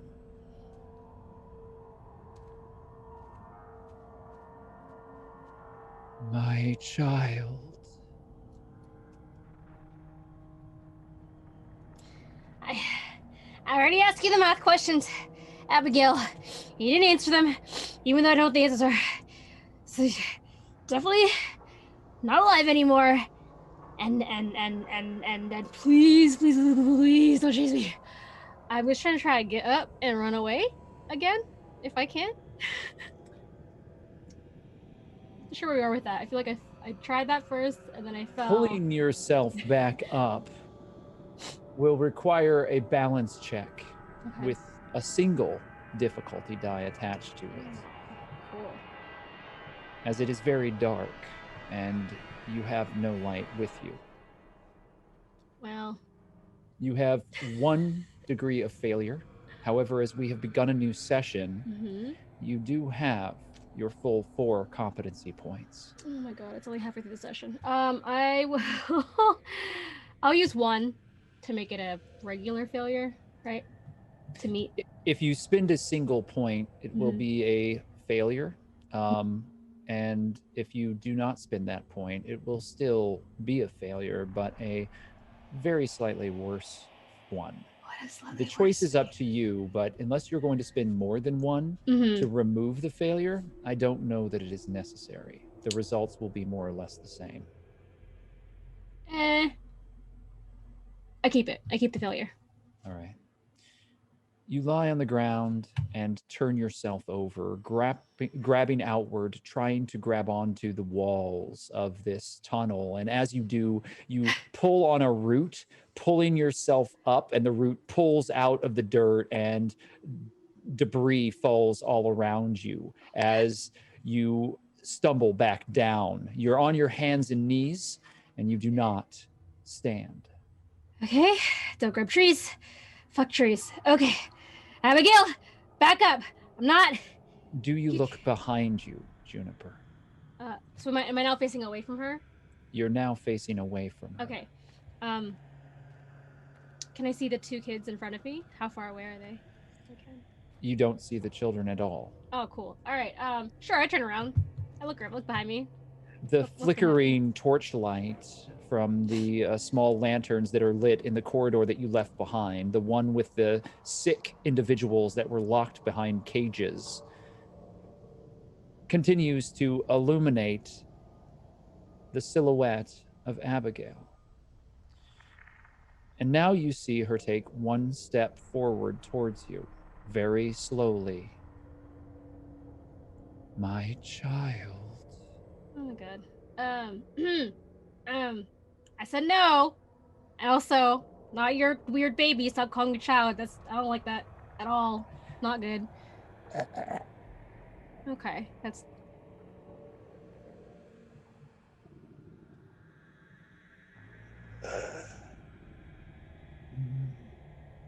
Come to me, my child. Oh, I don't want to kill you, but that's that's a whole thing. Another step forward. I'm gonna try to draw my bow again. You see that she has no shoes. Someone, or perhaps she, has removed them. She is walking barefoot towards you. I would like to try to shoot her in the head with my bow, maybe. Rather than standing, you turn, drawing your bow, and you're going to attempt to fire an arrow at her. Yes. And I'm going to give you 2 degrees of difficulty. As seated, this is a very difficult thing to do. I don't know, is it? Okay. It's fine. Okay, so I don't have archery gear, so I don't have any gear kit. It's wild to me. Okay. Cool. That's 2 degrees of failure. Do you wish to keep both degrees of failure? She's gonna kill me. I'm gonna use 3 competency points to get 1 success. This is out of control. So I'm down to 1.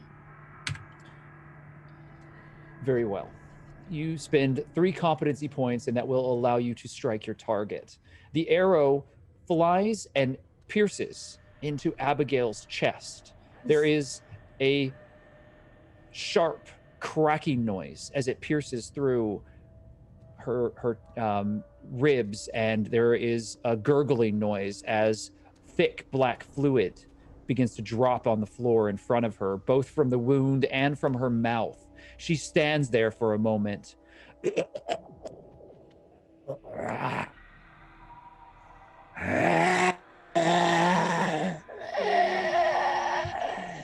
I made her mad. That's probably worse. She then begins to jolt and, like a rag doll, takes 3 steps quickly forward before breaking into a sprint Cool. and charging you. So, I would like very much, Juniper, for you to tell me your intention in this moment. Okay. I'm just looking at all my stuff. I have like I already threw like my crowbar is somewhere by the door at this point. It's gone. Got medicine. Can't do anything with that. I'm doing great here. I can't navigate my way out of this. Okay, I'm gonna try to.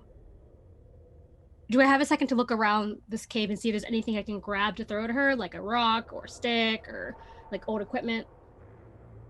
There are a number of beams that are clearly planted in the center of this tunnel and along the sides that are meant to prop up the ceiling here. They are very thick and sturdy looking, and they have stood here for quite some time. Attached to them are old ropes and some small amount of mining gear. If you would like, you can make a search check, and I will allow you to potentially find something that might be of use. You can also offer me survival points. I was gonna just say that. Yes, I have 100 of those left. Can I try to find something to help me with my survival points? What are you specifically looking for? Oh, wait a minute. I still have a lantern on me, do I not? The lantern broke when you fell. Oh, cool. I'm looking for a lantern and the means to start such thing. Very well. So I believe that you have with you some sort of fire starting tool, don't you? I think I do. We talked about this last week. Yeah. And so with that, you would be able to light a lantern. There could very easily be an old rusted lantern hanging on one of these posts. I guess my intention would be to find an oil lantern, light it, throw it at her to set her on fire, if that's possible. All right.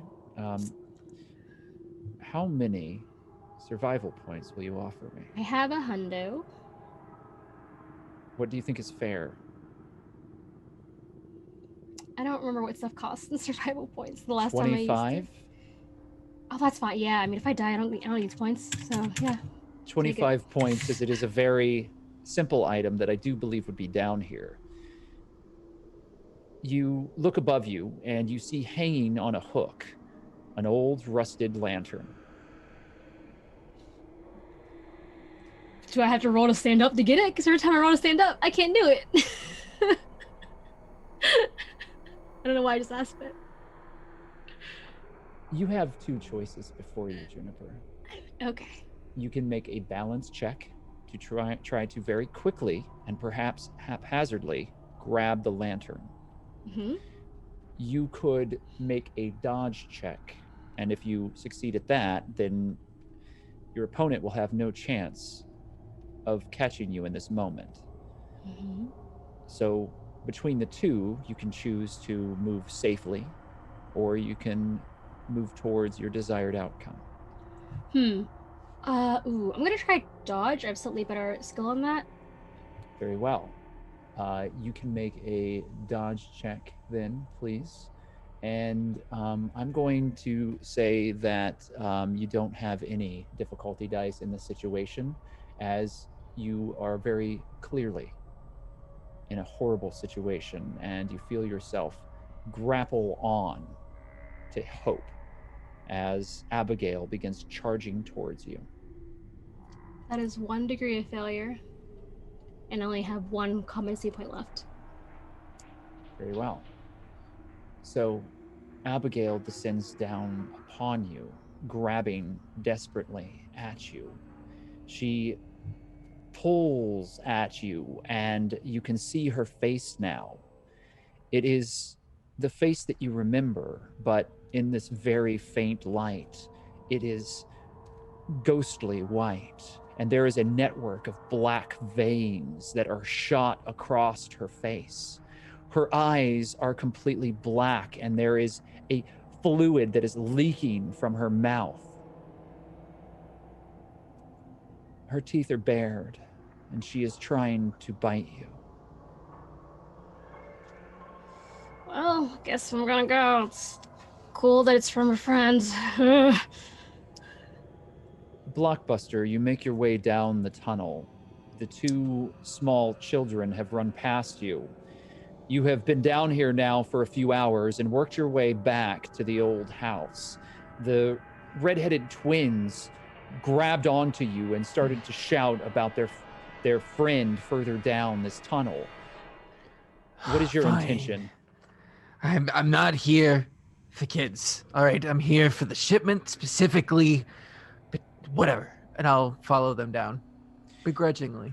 They lead you further down this old dirt tunnel, and it's been propped up with these aged boards, and clearly this has been here for quite some time, and it's been maintained. You think, if you're correct in this, you're no longer in the mountain itself, but under the ground, out towards where the main community and encampment had placed most of their buildings. You had suspected that was the case, and you were tracking your way back through, trying to find where the Grey Ridge community had left a number of large shipments within these tunnels. However, as you make your way there, you see a figure, a very lithe woman, tall and pale, with ratty,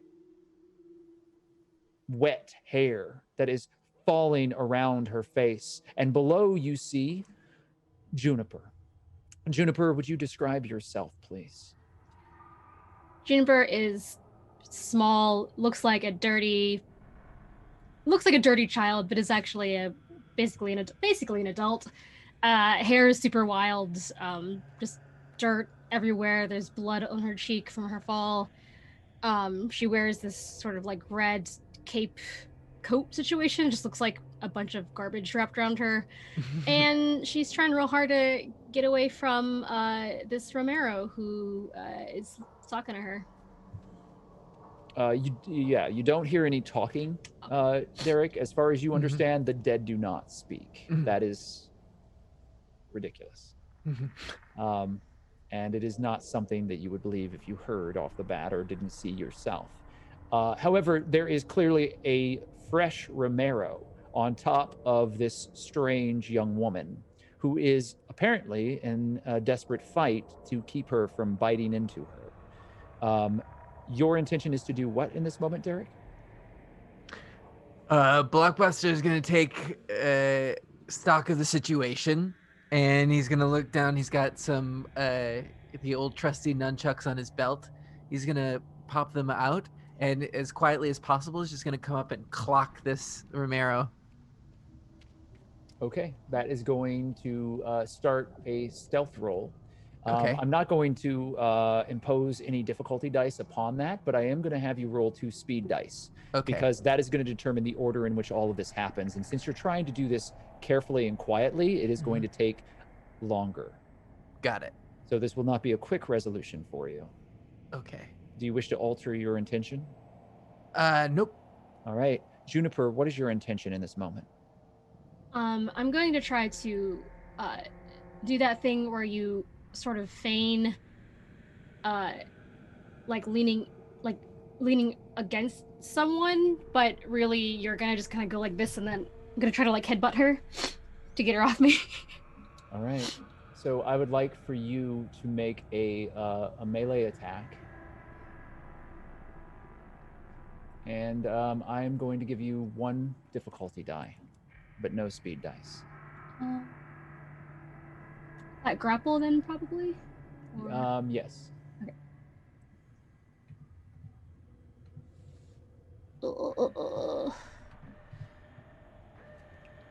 Okay, well, that's 4 degrees of failure. All right. Would I you can like, make it 3, which is you cool. could make it 3, which would be far less dangerous to you if you wish to use your final competency point to do that. Or you can hope for the best. I do that thing because it's no good to me when I'm dead. Okay, so you have only failed with 3 degrees, and that will not be an immediate negative outcome, which is good. Because Derek received 3 degrees of success to carefully move forward. I am going to have you now make your attack roll. Okay. And tell me how you do as this you see this small figure move back to try to headbutt this Romero, but immediately kind of stumbles forward as the Romero is pulled closer to them. Got it. Okay, so I want to use my martial arts skill. All right. With the bludgeoning bonus for using my nunchuck. And would there be anything that I would need to add to that? You no longer are going to have any speed dice to roll, and you have no difficulty in this moment. Great. Fingers crossed. Let's see how this goes. Oh, bludgeon. And go. Ah! That was 5 degrees of failure. How? I'm sorry to say that is going to be a catastrophic failure for you, Blockbuster. Wait. As spinning your nunchuck, you lunge forward. Now, you do have all of your competency points. I do. You have 4 of them, which would only allow you to reduce this to a failure. Uh-huh. So I'm going to... If you spend 2 of them, yeah, I'm going to spend 2. You can cut the edge off of this and make sure that it is not immediately a negative outcome to you. However, I need to be fully honest about this, Blockbuster. No matter what you do, you are fighting in a moment that Juniper perhaps does not have. You are acting quickly in the hopes that Juniper indeed might be able to be saved. And as you swing and miss horrendously, you have a choice. Oh. You can either remain safe yourself and hope to strike again, or lean into the attack and hope to distract this Romero, buying this woman another chance. Sorry, lady, I don't know who you are. It was just these kids, and I kind of whiffed it, and it's a little embarrassing, so... So be it. Blockbuster has repositioned himself after missing, and is, while you are ready to strike again, and you are whirling nunchuck futilely through the air here, you realize that for whatever reason, this Romero moved out of the way and quickly dodged its head past your strike and is looking to you.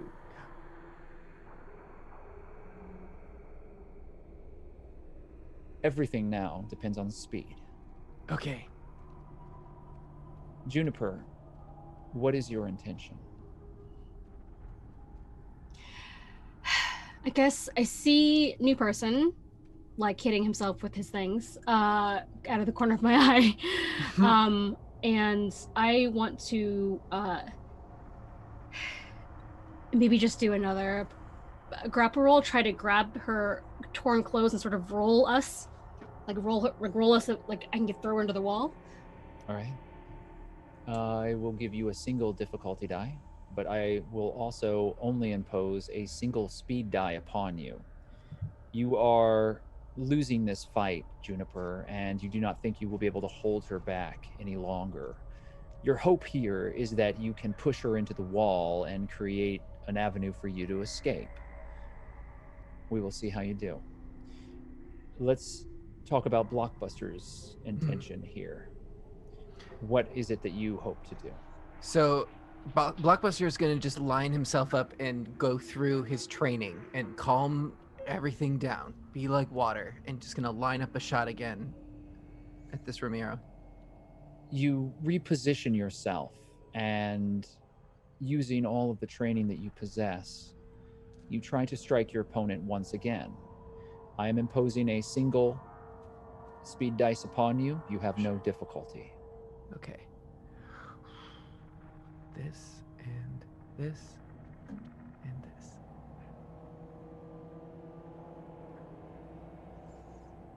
That is sorry. 5 degrees of failure again. Hold on.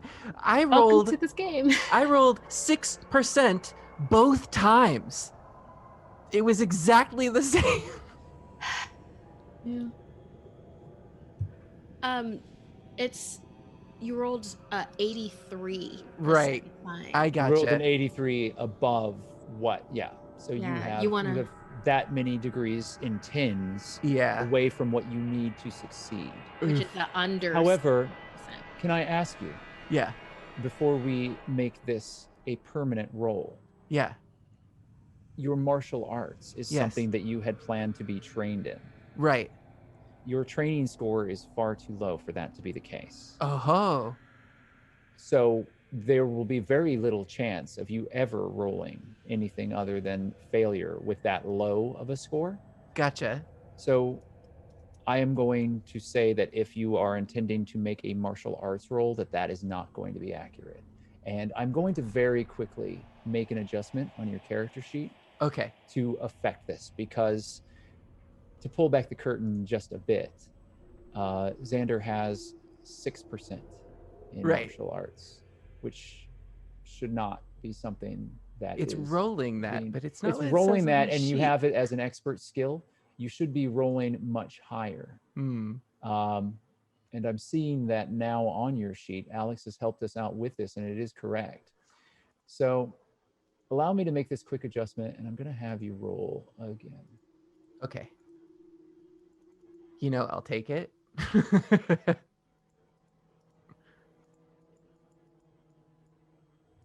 Though it would be, just the point of you can't learn martial arts from watching videos. It takes real world practice, and when you get out there, you're not going to have depth perception. All right. I see him as a Steven Seagal type. Yeah, okay. He's had 25 years to, train in his way, whatever that is. Right. Well, If you want, I could try rolling the brawl skill instead. Make a brawl roll, because Okay. at this point roll it with I'll give you less on your speed, and I'll just have you roll the bludgeon. All right. Bludgeon, which is got it. Which would just be brawl. We can do then. brawl. So Okay. just go with that. It is a much higher skill, and I think it's going to be more appropriate here. Okay, so do you wish to spend? You have only. This is a much more inlined roll for the Yes. situation. You have 2 degrees of failure. Do you wish to spend anything on that? I'm gonna use. Oh, we had 4, right? Dang. So I'll just use 2 then to bring it up to a meet. Mm-hmm. In this game, I hate to tell you, Blockbuster, that if you Right. make a wash, it is still a failure. It Oh, just doesn't right. have an ill effect. Okay, then I'll just take the 2 failure. That's fine. You're going to take the 2 failure and I'm save gonna be make the skinning other this 2. game. All There's right. just some random thing that's happening. So with that, you do well. 2 degrees of failure isn't going to be catastrophic by any stretch. So you do strike at the opponent ahead of you. You just miss as she looks up, and you can see her deep black empty eyes as she snarls at you, moving away from your strike. She has focused upon you now. Juniper, how many degrees of failure did you have in your roll to grapple again? Oh gosh. Let's see. That was 3 degrees of failure. So you have failed once again to push her off of you. However, she has not pushed into you any further and is holding you still down on the ground as she is now facing this new person who has appeared at the back of the tunnel. Blockbuster, can you describe yourself, please? Yeah, Blockbuster right now is swinging these nunchucks violently. He's got this torn blue shirt and like a gray undershirt that is just covered in something. And he's got tattered jeans on and thick boots. And it's hard to see him in this like lamplight, but you can see that there is muscle underneath that he's using to swing the nunchucks, just not at anything. It's probably like an 8-pack. Right. And so he's standing there. He's standing there, and clearly your foe, Abigail, as she's on top of you, has every intention to come back to you, Juniper, but you're being pressed and are firmly held down. The strength that you are feeling from Abigail in this moment is much greater than that of any Romero. Romero typically are feeble and weak. And while many of them can create horrible situations, they are typically slow moving, unable to grasp or move quickly, certainly not capable of speech or thought of any sort. However, you feel the muscles in Abigail's hand as she is tightening her grip upon you and pressing you deeper into the ground. She looks up at this individual in front of all of you. Come to me. Hey, new guy, little help. The zombie is like super zombie. I don't know. Help, maybe me. I'm very small. Is it still alive? Is it talking? It's like dead. It's just, I don't know, like a super zombie. I don't know. My child.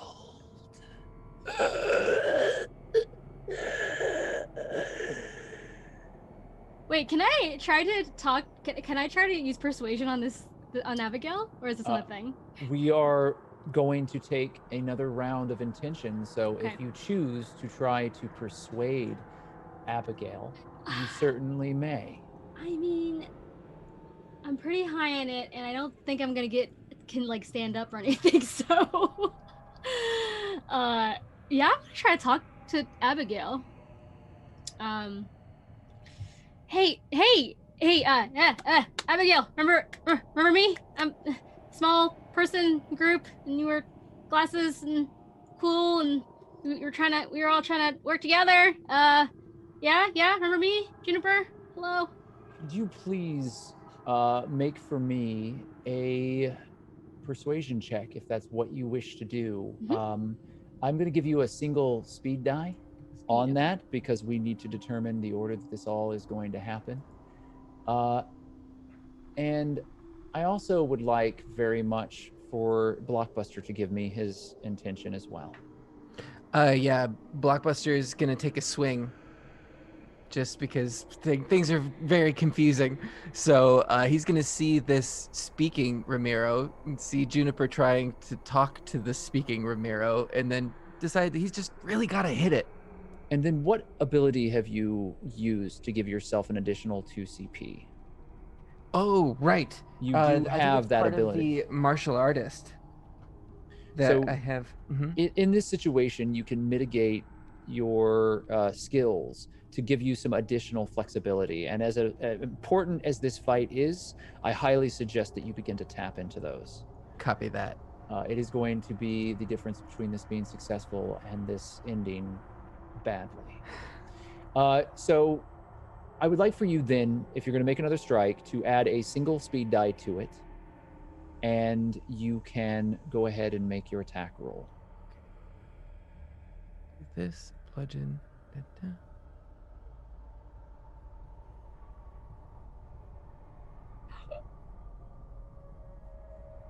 It's just not in the your cards. day, Blockbuster. Yeah, that is And- 5 degrees of failure.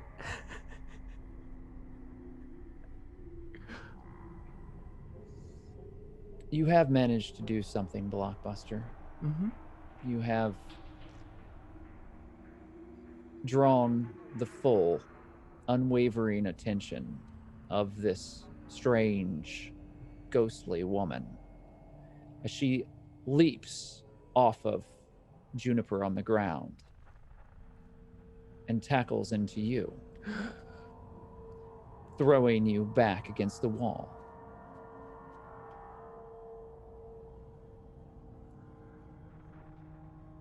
Juniper, your persuasion fails, as she is clearly not listening to you, has no intention of saying anything other than what she has already said, and is very quick and very strong. Derek, you feel yourself thrown up against the wall. I need to know what your damage threshold is. Yes. Is there a good place to find that on roll 20?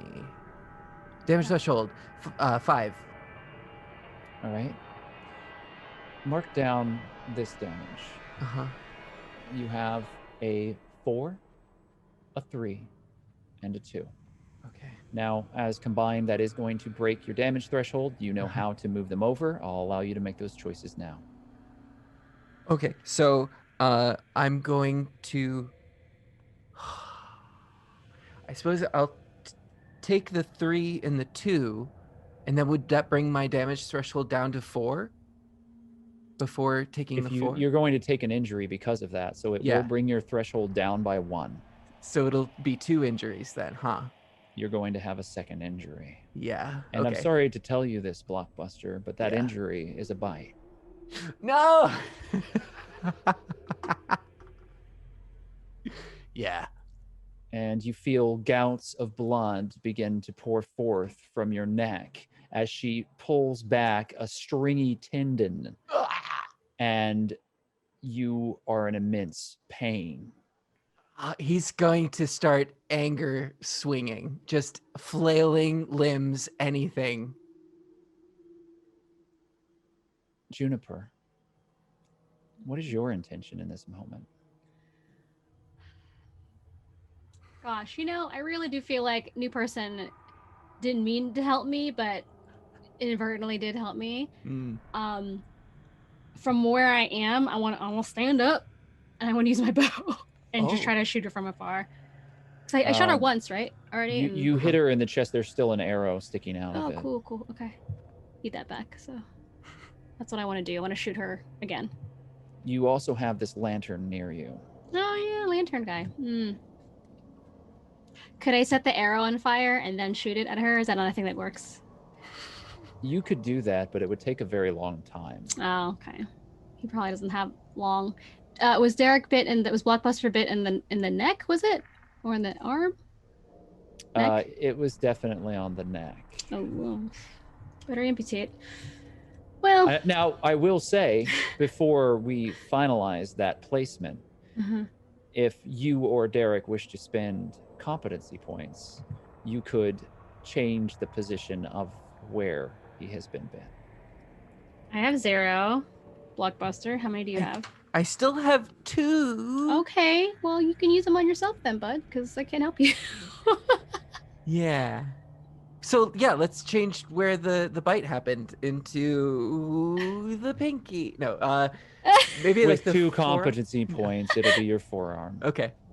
And you threw it up just in time as she bites deep into your left arm. Ah! Now, that still does not mean anything good for you, No. but it is slightly more hopeful Mhm. than the alternative.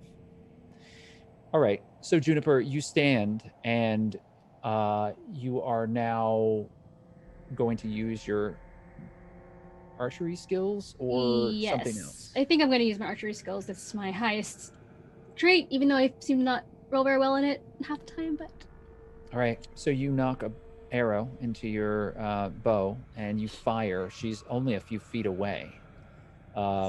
So I'm not giving you any difficulty die. You are now standing, so I won't impede you in that way. However, I will say that the full action is going to require 2 speed dice. 2 speed dice, okay. Which means that she is probably going to act before you. Oh, that's weird. It didn't work. Let me do it again. Boop.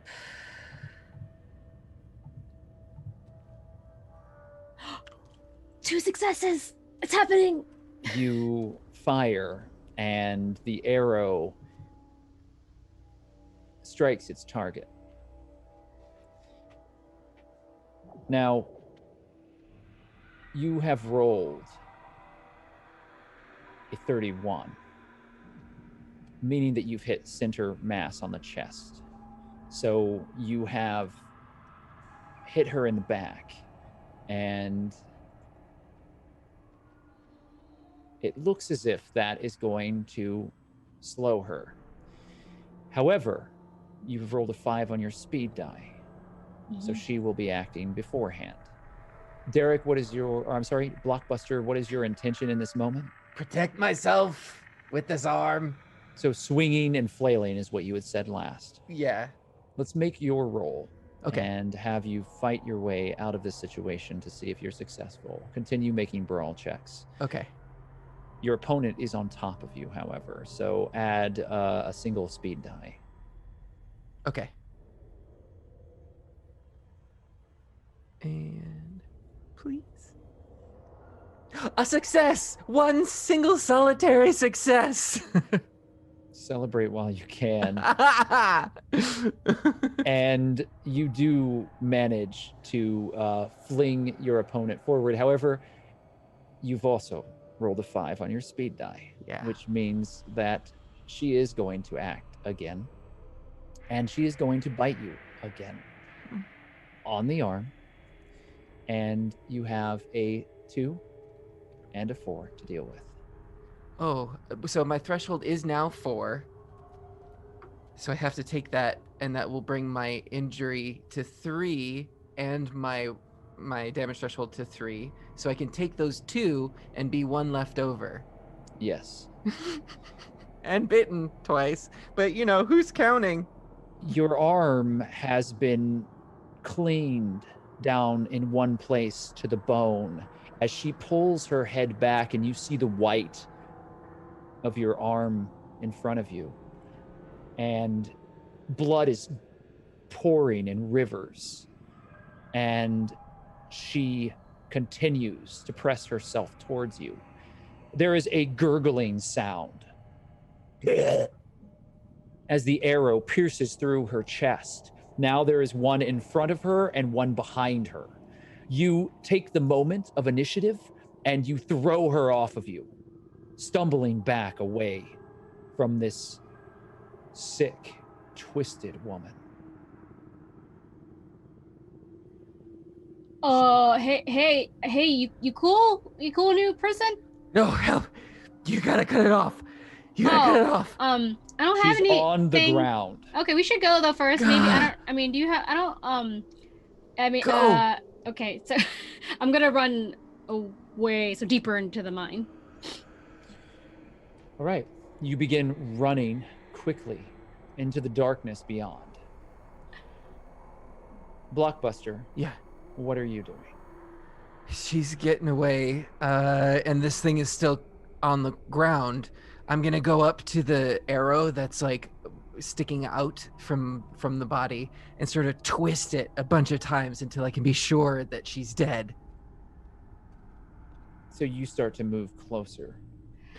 Is she not taken out? She is very clearly still moving. Oh. And you hear her ragged, strange groaning as she is hunched on the ground. You have pressed her to the ground. Yeah. I She's yell not backwards, dead. "Hey, maybe let's go." Do you approach your No, opponent? I turn and I book it after Juniper. Both of you are now running down the darkened corridor. There is no light. It is dark. The ground is treacherous. Juniper, you have already fallen once, but you continue to press forward into the darkness. Blockbuster, you are now trailing after this horrid burning sensation working its way up your arm. And even in this darkness, you can see the ragged hole where the flesh once was. Blood is very quickly pouring itself from your body, and I need you to make an endurance check. Mm-hmm. Let's do no speed, endurance.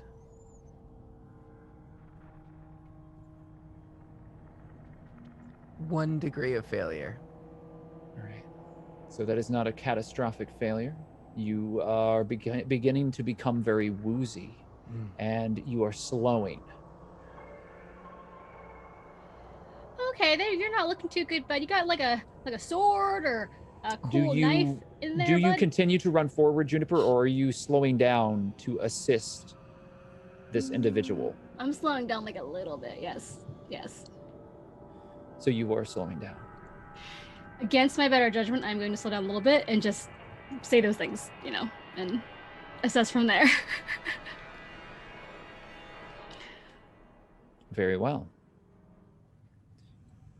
What is your Hey, buddy. intention? Well, I can do first aid. I actually have training in it. To cut off his arm, but I don't know, if we have anything to do it. Do you have some sort of sharp implement on your person? I had a crowbar, but it's gone now. So no. If I could, Blockbuster, if he Oh. hears what this call out, he does have throwing knives There that we he's go. just going to throw down onto the ground in his woozy haze. All right. So you stumble forward. You see the knives drop. Your intention is to try to perform a first aid emergency amputation Yeah, here and now. but okay. Would I have knowledge of how long it usually takes to like get that turn? Like, would I know if I had time basically or not, or if it's like a lost cause? It's not a lost cause. Sometimes it takes minutes. It depends on where it is. Mm-hmm. Sometimes it can take hours for someone to turn, but you have no real way of knowing. I will allow you to make a first aid check now, and Okay. I will give you some information. Okay. I will do that thing. First aid, where'd you go?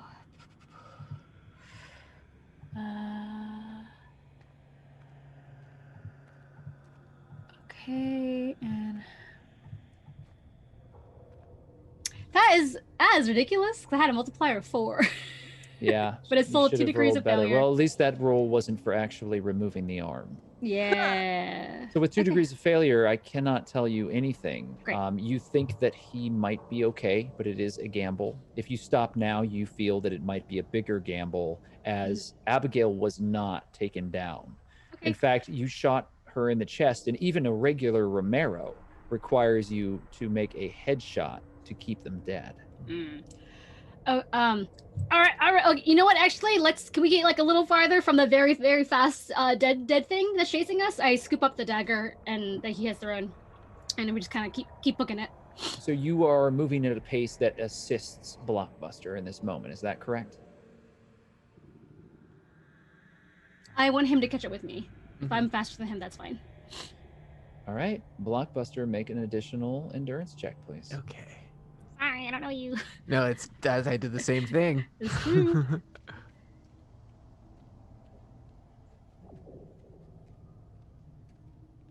That That is not is good.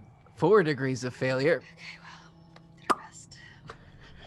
And you are immediately beginning to lose consciousness as the blood continues to flow. You watch as Blockbuster stumbles, and then you hear it behind you in the tunnels. A slow, methodical walk. Come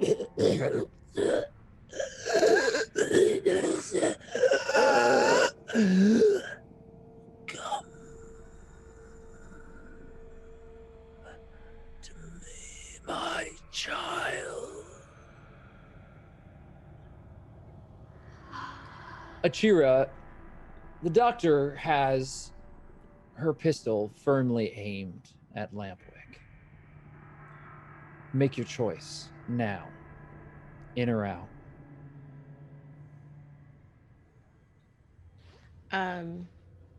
Achira sucks. Achira looks at the doctor and says,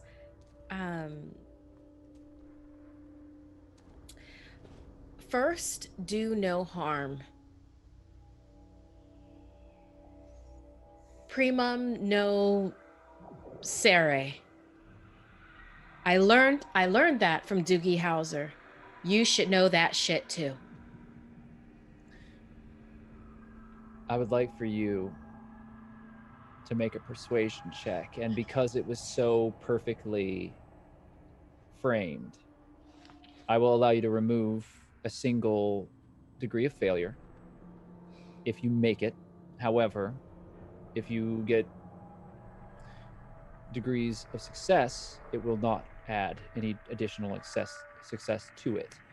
But I do need a persuasion check, and there are no difficulty dice and no speed dice. Okay.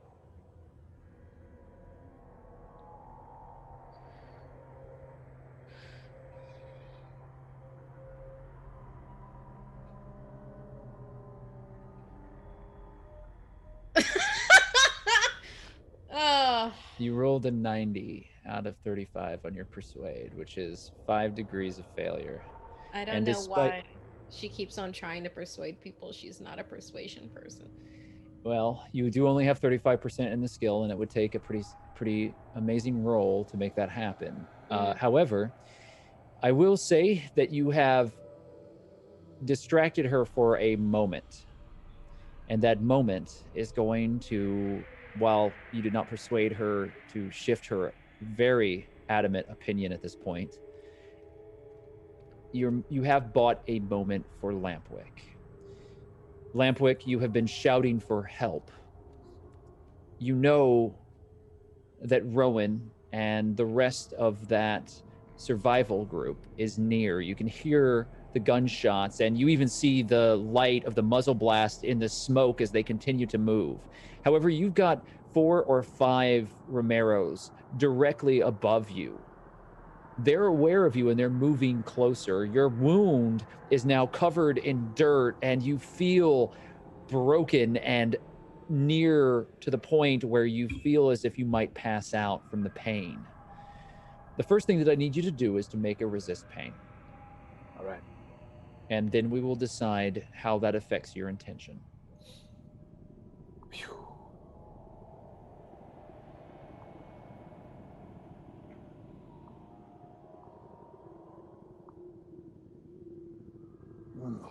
You feel everything around you begin to go dark. You've rolled 76 on a 35% skill, which means that you have 4 degrees of failure.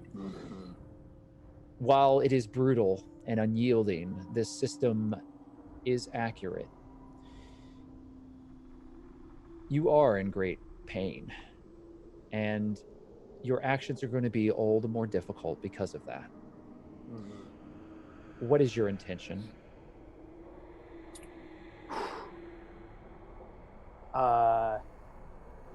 If I can grab a knife that I have because I still have a knife on me. I need to give them something. I'm gonna cut 2 fingers off if I can. And I'm gonna chuck it at them so they have something to nibble on while I try to get past them. That is an extreme act. And you have my attention. You're willing to have Lampwick cut off a few fingers and use them as a distraction, bait, in the hopes all I got. that you will be able to stumble forward towards this entrance to this mine. Yes, sir. I'll accept it. So I need you to make a first aid roll as you begin to cut through your own fingers. Which hand are you doing this to? I'm doing it to my left hand, so it's not my dominant hand. The 2 smallest fingers. Yes. All right. 4 degrees of failure again.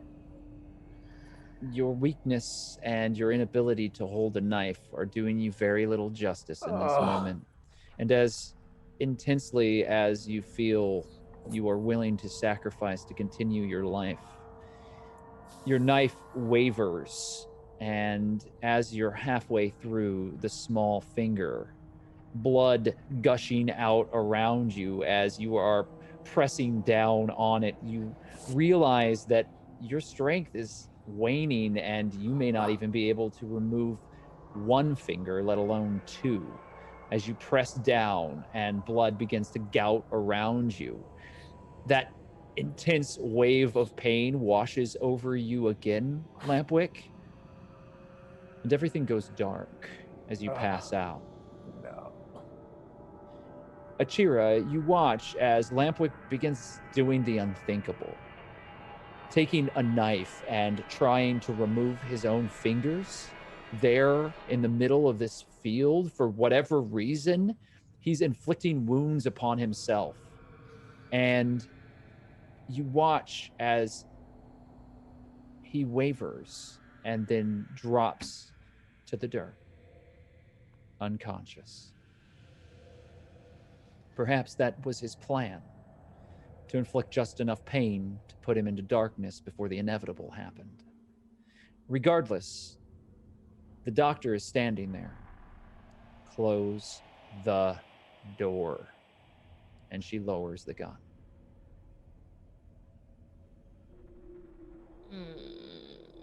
When she sees that he falls, she does lower the gun.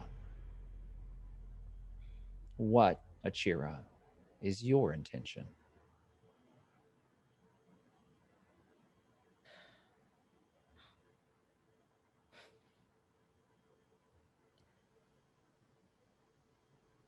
Achira's attention.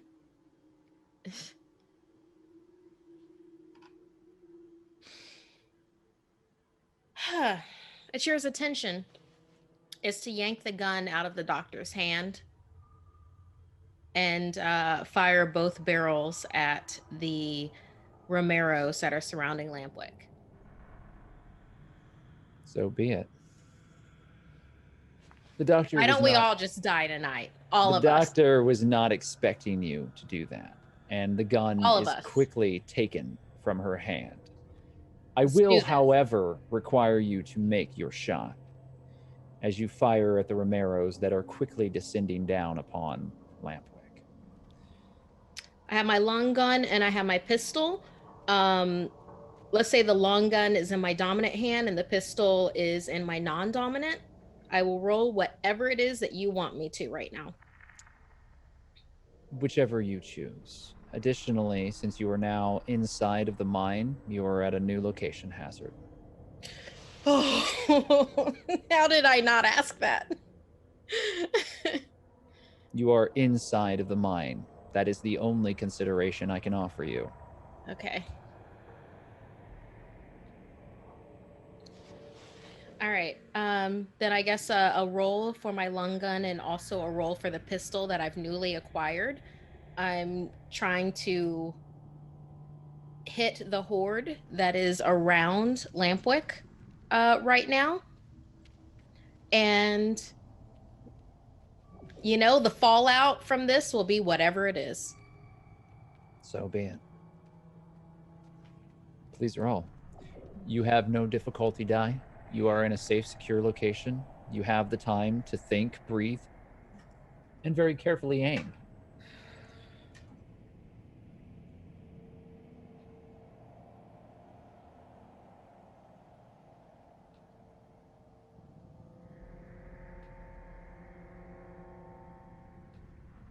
As Sachira breathes in, pulls the trigger on her long gun, you have missed the mark. Striking the Romero, you do not strike it in the head.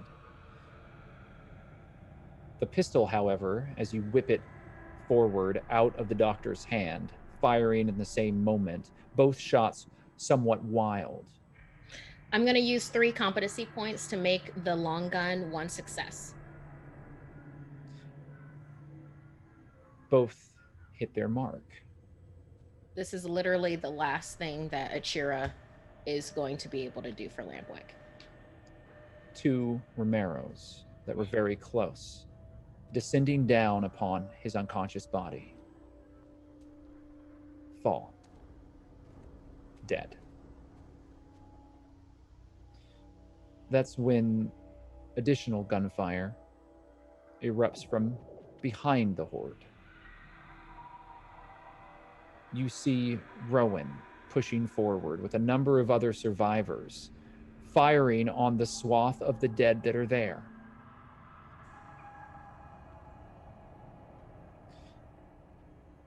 It looks in this moment as the dead turn to meet their attackers that Lampwick has been forgotten.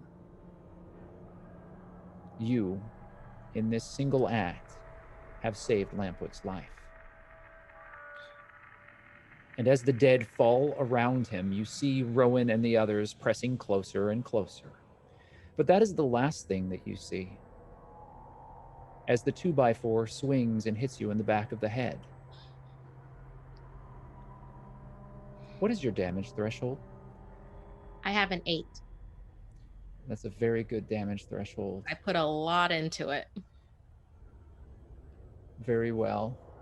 I'm going to check one thing before I narrate what happens. Achira? She is not a hero. I don't know why she did this. We'll see if there's a chance to figure that out. You take a minor amount of damage. It is 2. However, the success that has been rolled by the doctor allows her to trigger a daze. You stumble forward, dropping your weapons, and you are on your hands and knees. It is a minor amount of damage as you feel, blood trickle across your scalp. But the cracking noise is loud, and your ears are ringing as you drop down.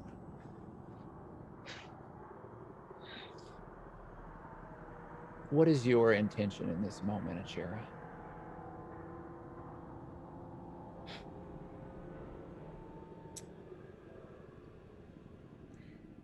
Achira's going to pull her hand scythe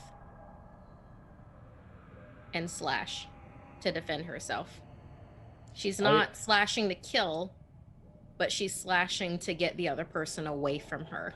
You have 3 dice of difficulty added to this, and I need you to make that roll with 2 speed die.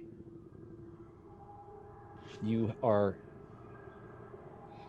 very nearly unconscious, and there is a ringing between your ears that cannot be easily ignored. You reach down and grab your scythe and slash outward somewhat blindly. Make your roll, please. I would assume that my slashing would go into this for my gear kit. It's the only thing I have in my training value bonus is a 1. Yes. If you, yeah, go ahead.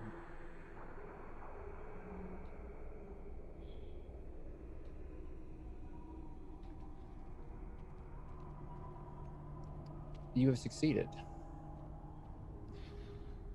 with a single degree of success. However, you have 8 on your speed die, which I'm sorry to say is not going to be quick enough to prevent her from hitting you again. And as she does, fuck your Doogie Howser. And you feel the 2x4 land on the back of your head, and you pass into unconsciousness. You don't know how long you're out, but there is that ringing sound that stays with you. Lampwick, everything is hazy at this point. You open your eyes again, and you feel arms pulling at you, and you think for a moment that it's the dead, and you feebly begin hitting and dashing your arms outward at the opponents that have grabbed onto you, but you're unable to break free. But you do not feel bites, and you do not feel pulled at aggressively as you hear gunfire right next to you and shouting, but you can't understand what it is, where it's coming from. Everything around you is lost in a thick molasses of time.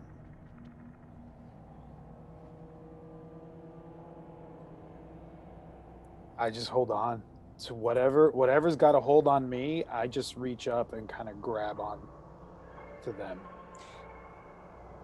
Your vision clears for a very brief moment as you see Rowan and the other survivors around you. And then you look over, the dead still welling behind you. It seems as if you and the others are moving towards the mine. The door is open, and then it is not.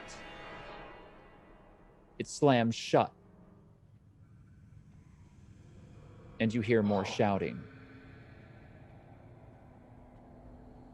You and the other survivors are now abandoned on the outside of this rocky, sheer wall, and the dead are still coming towards you. Juniper, as you look over at this man who has perhaps saved your life, you see that he is bleeding heavily. You have calculated the risk, and you believe that if you wait just long enough to escape, that perhaps you can still save him if you are quick and careful. And Blockbuster, you are quickly going to lose consciousness. Do you have the first aid skill as well? I don't think so. But I will say, in this moment where we had last left, there was the echoing call from the Romero that we had left previously that was apparently a friend. Yes. This echoes around in Blockbuster's mind, and there are a series of flashbacks of times that he was selfish. There were times where he was part of a group of survivors and took the selfish road and has been a lone wolf this whole time. And each time it flashes back and back and back. And you go far enough back, and it's just him in the break room of a Blockbuster locking the door. He takes a look at Juniper and then turns around towards this thing that is shambling. It just says, "Time to kick some ass!" And he runs forward, attempting to grapple to give Juniper enough time to get out. And so it is. Would you like to make a brawl check for Sure. me as you rush into your opponent? With 1 speed? A single speed. And A success. And a 1. Very well. You grapple onto your opponent. What is your intention here? To hold her back? To let Juniper escape. And you press forward, and this strange Romero presses into you, trying to press past your strong arm. However, you have it locked. Your elbow is firmly locked, and you have her at a distance as she continues to press into you, snarling and snapping at you. This black fluid continuing to drip from her empty black eyes and the veins that are worked across her face. You have her firmly held back. Juniper, you have seen this now, and it seems that your ally in this moment has bought you time and is sacrificing themselves. Do you move further down this corridor and allow him to meet his fate, or do you try to save him? I stop for a second and remember the thing that I always said to my sister, to calm ourselves, even though it's morbid. Everybody dies. I keep going down the corridor. As you do, you hear Blockbuster calling out, "The tape! Station 113!" And that's it. Is that the one we blew up? You question the air as you're running down the corridor, uncertain as to what any of that meant. And as you make it further down the corridor, Juniper, you realize that you have managed to escape. Deeper in this long tunnel is a series of open corridors that are covered at the bottom and the top with large old lumber, sheets, boards that have been cobbled together to form a structure that is holding everything in place here. Here, there are not roots, and it does not feel as if it is quite so loose in the composition of the ground. It's more firm, rocky, and you find the twins huddled together with a large pack of items that they didn't have before. This is Blockbuster's pack, and they are holding on to it. They look to you. Did you go shopping? What's all this? It's that the man's. He said he'd be right back here. This is his stuff. Yeah. We were watching it for him. We didn't steal anything, if that's what you think. No, I didn't say that. It's fine. Okay, cool. Well, we are gonna just... That's a gift, actually. He's just too shy to say that it was for all of us. So let's go. And I kind of just shove the kids to keep moving down the corridor. What about the lady? The lady, there's a lady. So the lady's fine. It's fine. We're gonna go. Okay. We have to go this way deeper. I mean, okay, because I'm not going backwards. Whatever you say. We need to find something to burn. Oh, hey, do I still have that lantern from earlier? I didn't drop it, I don't think. Yeah, did you grab the lantern as you were running out of that area? Because I feel as if you left it behind. I didn't say I picked it up. I didn't say I dropped it either. So wait. Did you just say you didn't say that you picked it up? I didn't say I picked it up, but I didn't say I dropped it either. So, because I know I found it. You found it. You saw it. So okay, so I don't have it. You didn't grasp onto it. However, you did spend 25 survival points for it. It was present. If you make a search check now, if you roll anything other than a failure, well, I will allow you to find another one in this area. Okay, I'll take it. I mean, I don't need a lantern. That's dumb. It's lanterns or signals for. I'm sorry to zombies to eat say me. that no, you do not find a lantern as you search this area. It is dark, so you and the twins will have to move very carefully. Okay. and cautiously through this space as you continue to move through this intertwined network of underground passages. Eventually, it does begin to open up, and you can feel rushes of air coming from other directions. And the stale smell of this open cavern begins to change slightly. And in the far distance, you think that you hear shouting and gunfire, but those echoes are hard to pinpoint. You can make a spot listen check with 1 dice of difficulty, and I could potentially tell you more. Okay, let's do that. Spot listen, submit. Nah, I don't see anything. You do hear it, but you can't Okay. pinpoint where it came from as you are quickly losing your bearings. Has Juniper ever been inside of a cave? I feel like it must have happened at some point, looking for stuff and run around outside all the time my whole life. I have strong navigation skills, if that helps. Why don't you make a navigation roll then? And let's Cool. see how strong they are. All right, please work. 3 successes? You know roughly where the other entrances should be to the mine shafts.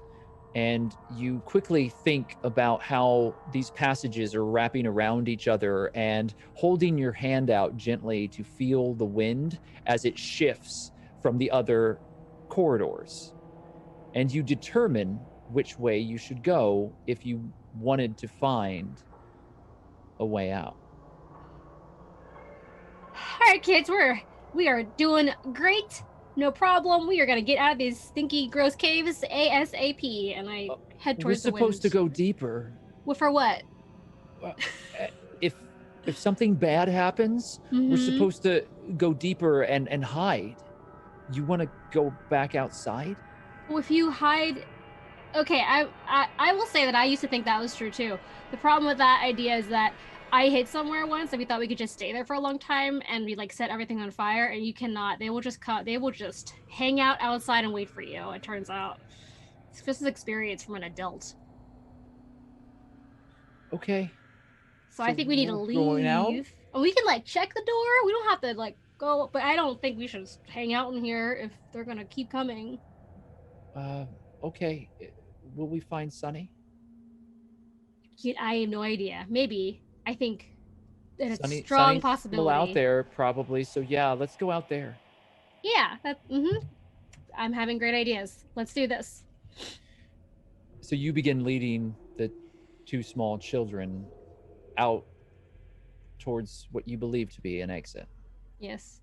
An ulterior motive. I think I am a little claustrophobic in small spaces. I'm used to being outside all the time, so I'm not going to stay down here forever.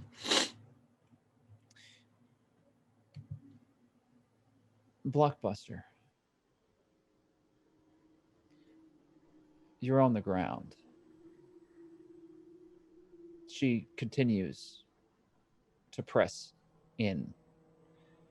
I want you to make a final brawl check for me. I will. The 2 of you have been grappling now for some time, and you feel your strength waning as you continue to lose large amounts of blood. And that is 1 degree of failure. And you have no additional competency points, I believe. Is that correct? Yeah. So slowly, she begins to break your hold. And you resolve yourself to what will happen next. Her head cocks back, and you see her teeth exposed in the faint light of this place. As she slowly begins to descend down upon you, this time moving towards your neck. And you feel a sharp, horrendous pain as she pulls your throat forcibly away from the rest of your body. Tendons stretch in front of you, and blood warm gushes across your face as you hear her biting and gnawing.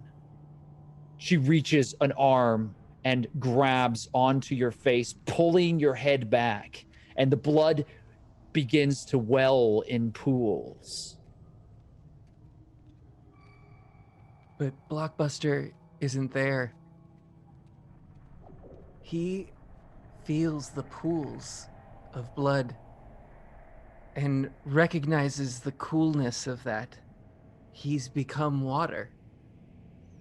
And so you have focused yourself and no longer feel the pain, and this world begins to fade out around you.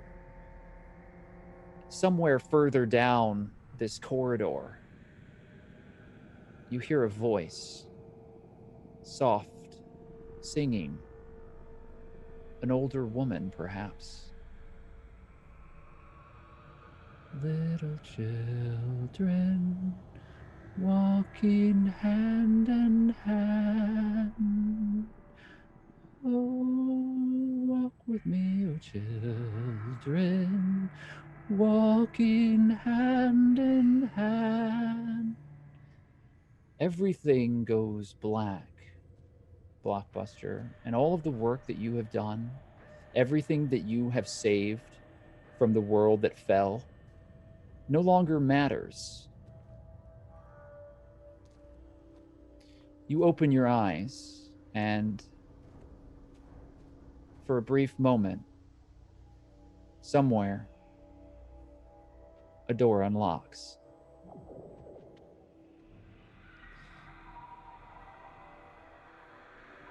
And you're back in the Blockbuster. You're 17 again. The world is the way it was. And you're walking amongst the aisles.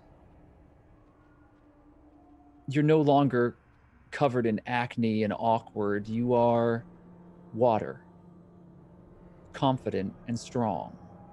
You are proud of yourself, and you made a choice to save someone else and to do better than you have done in the past.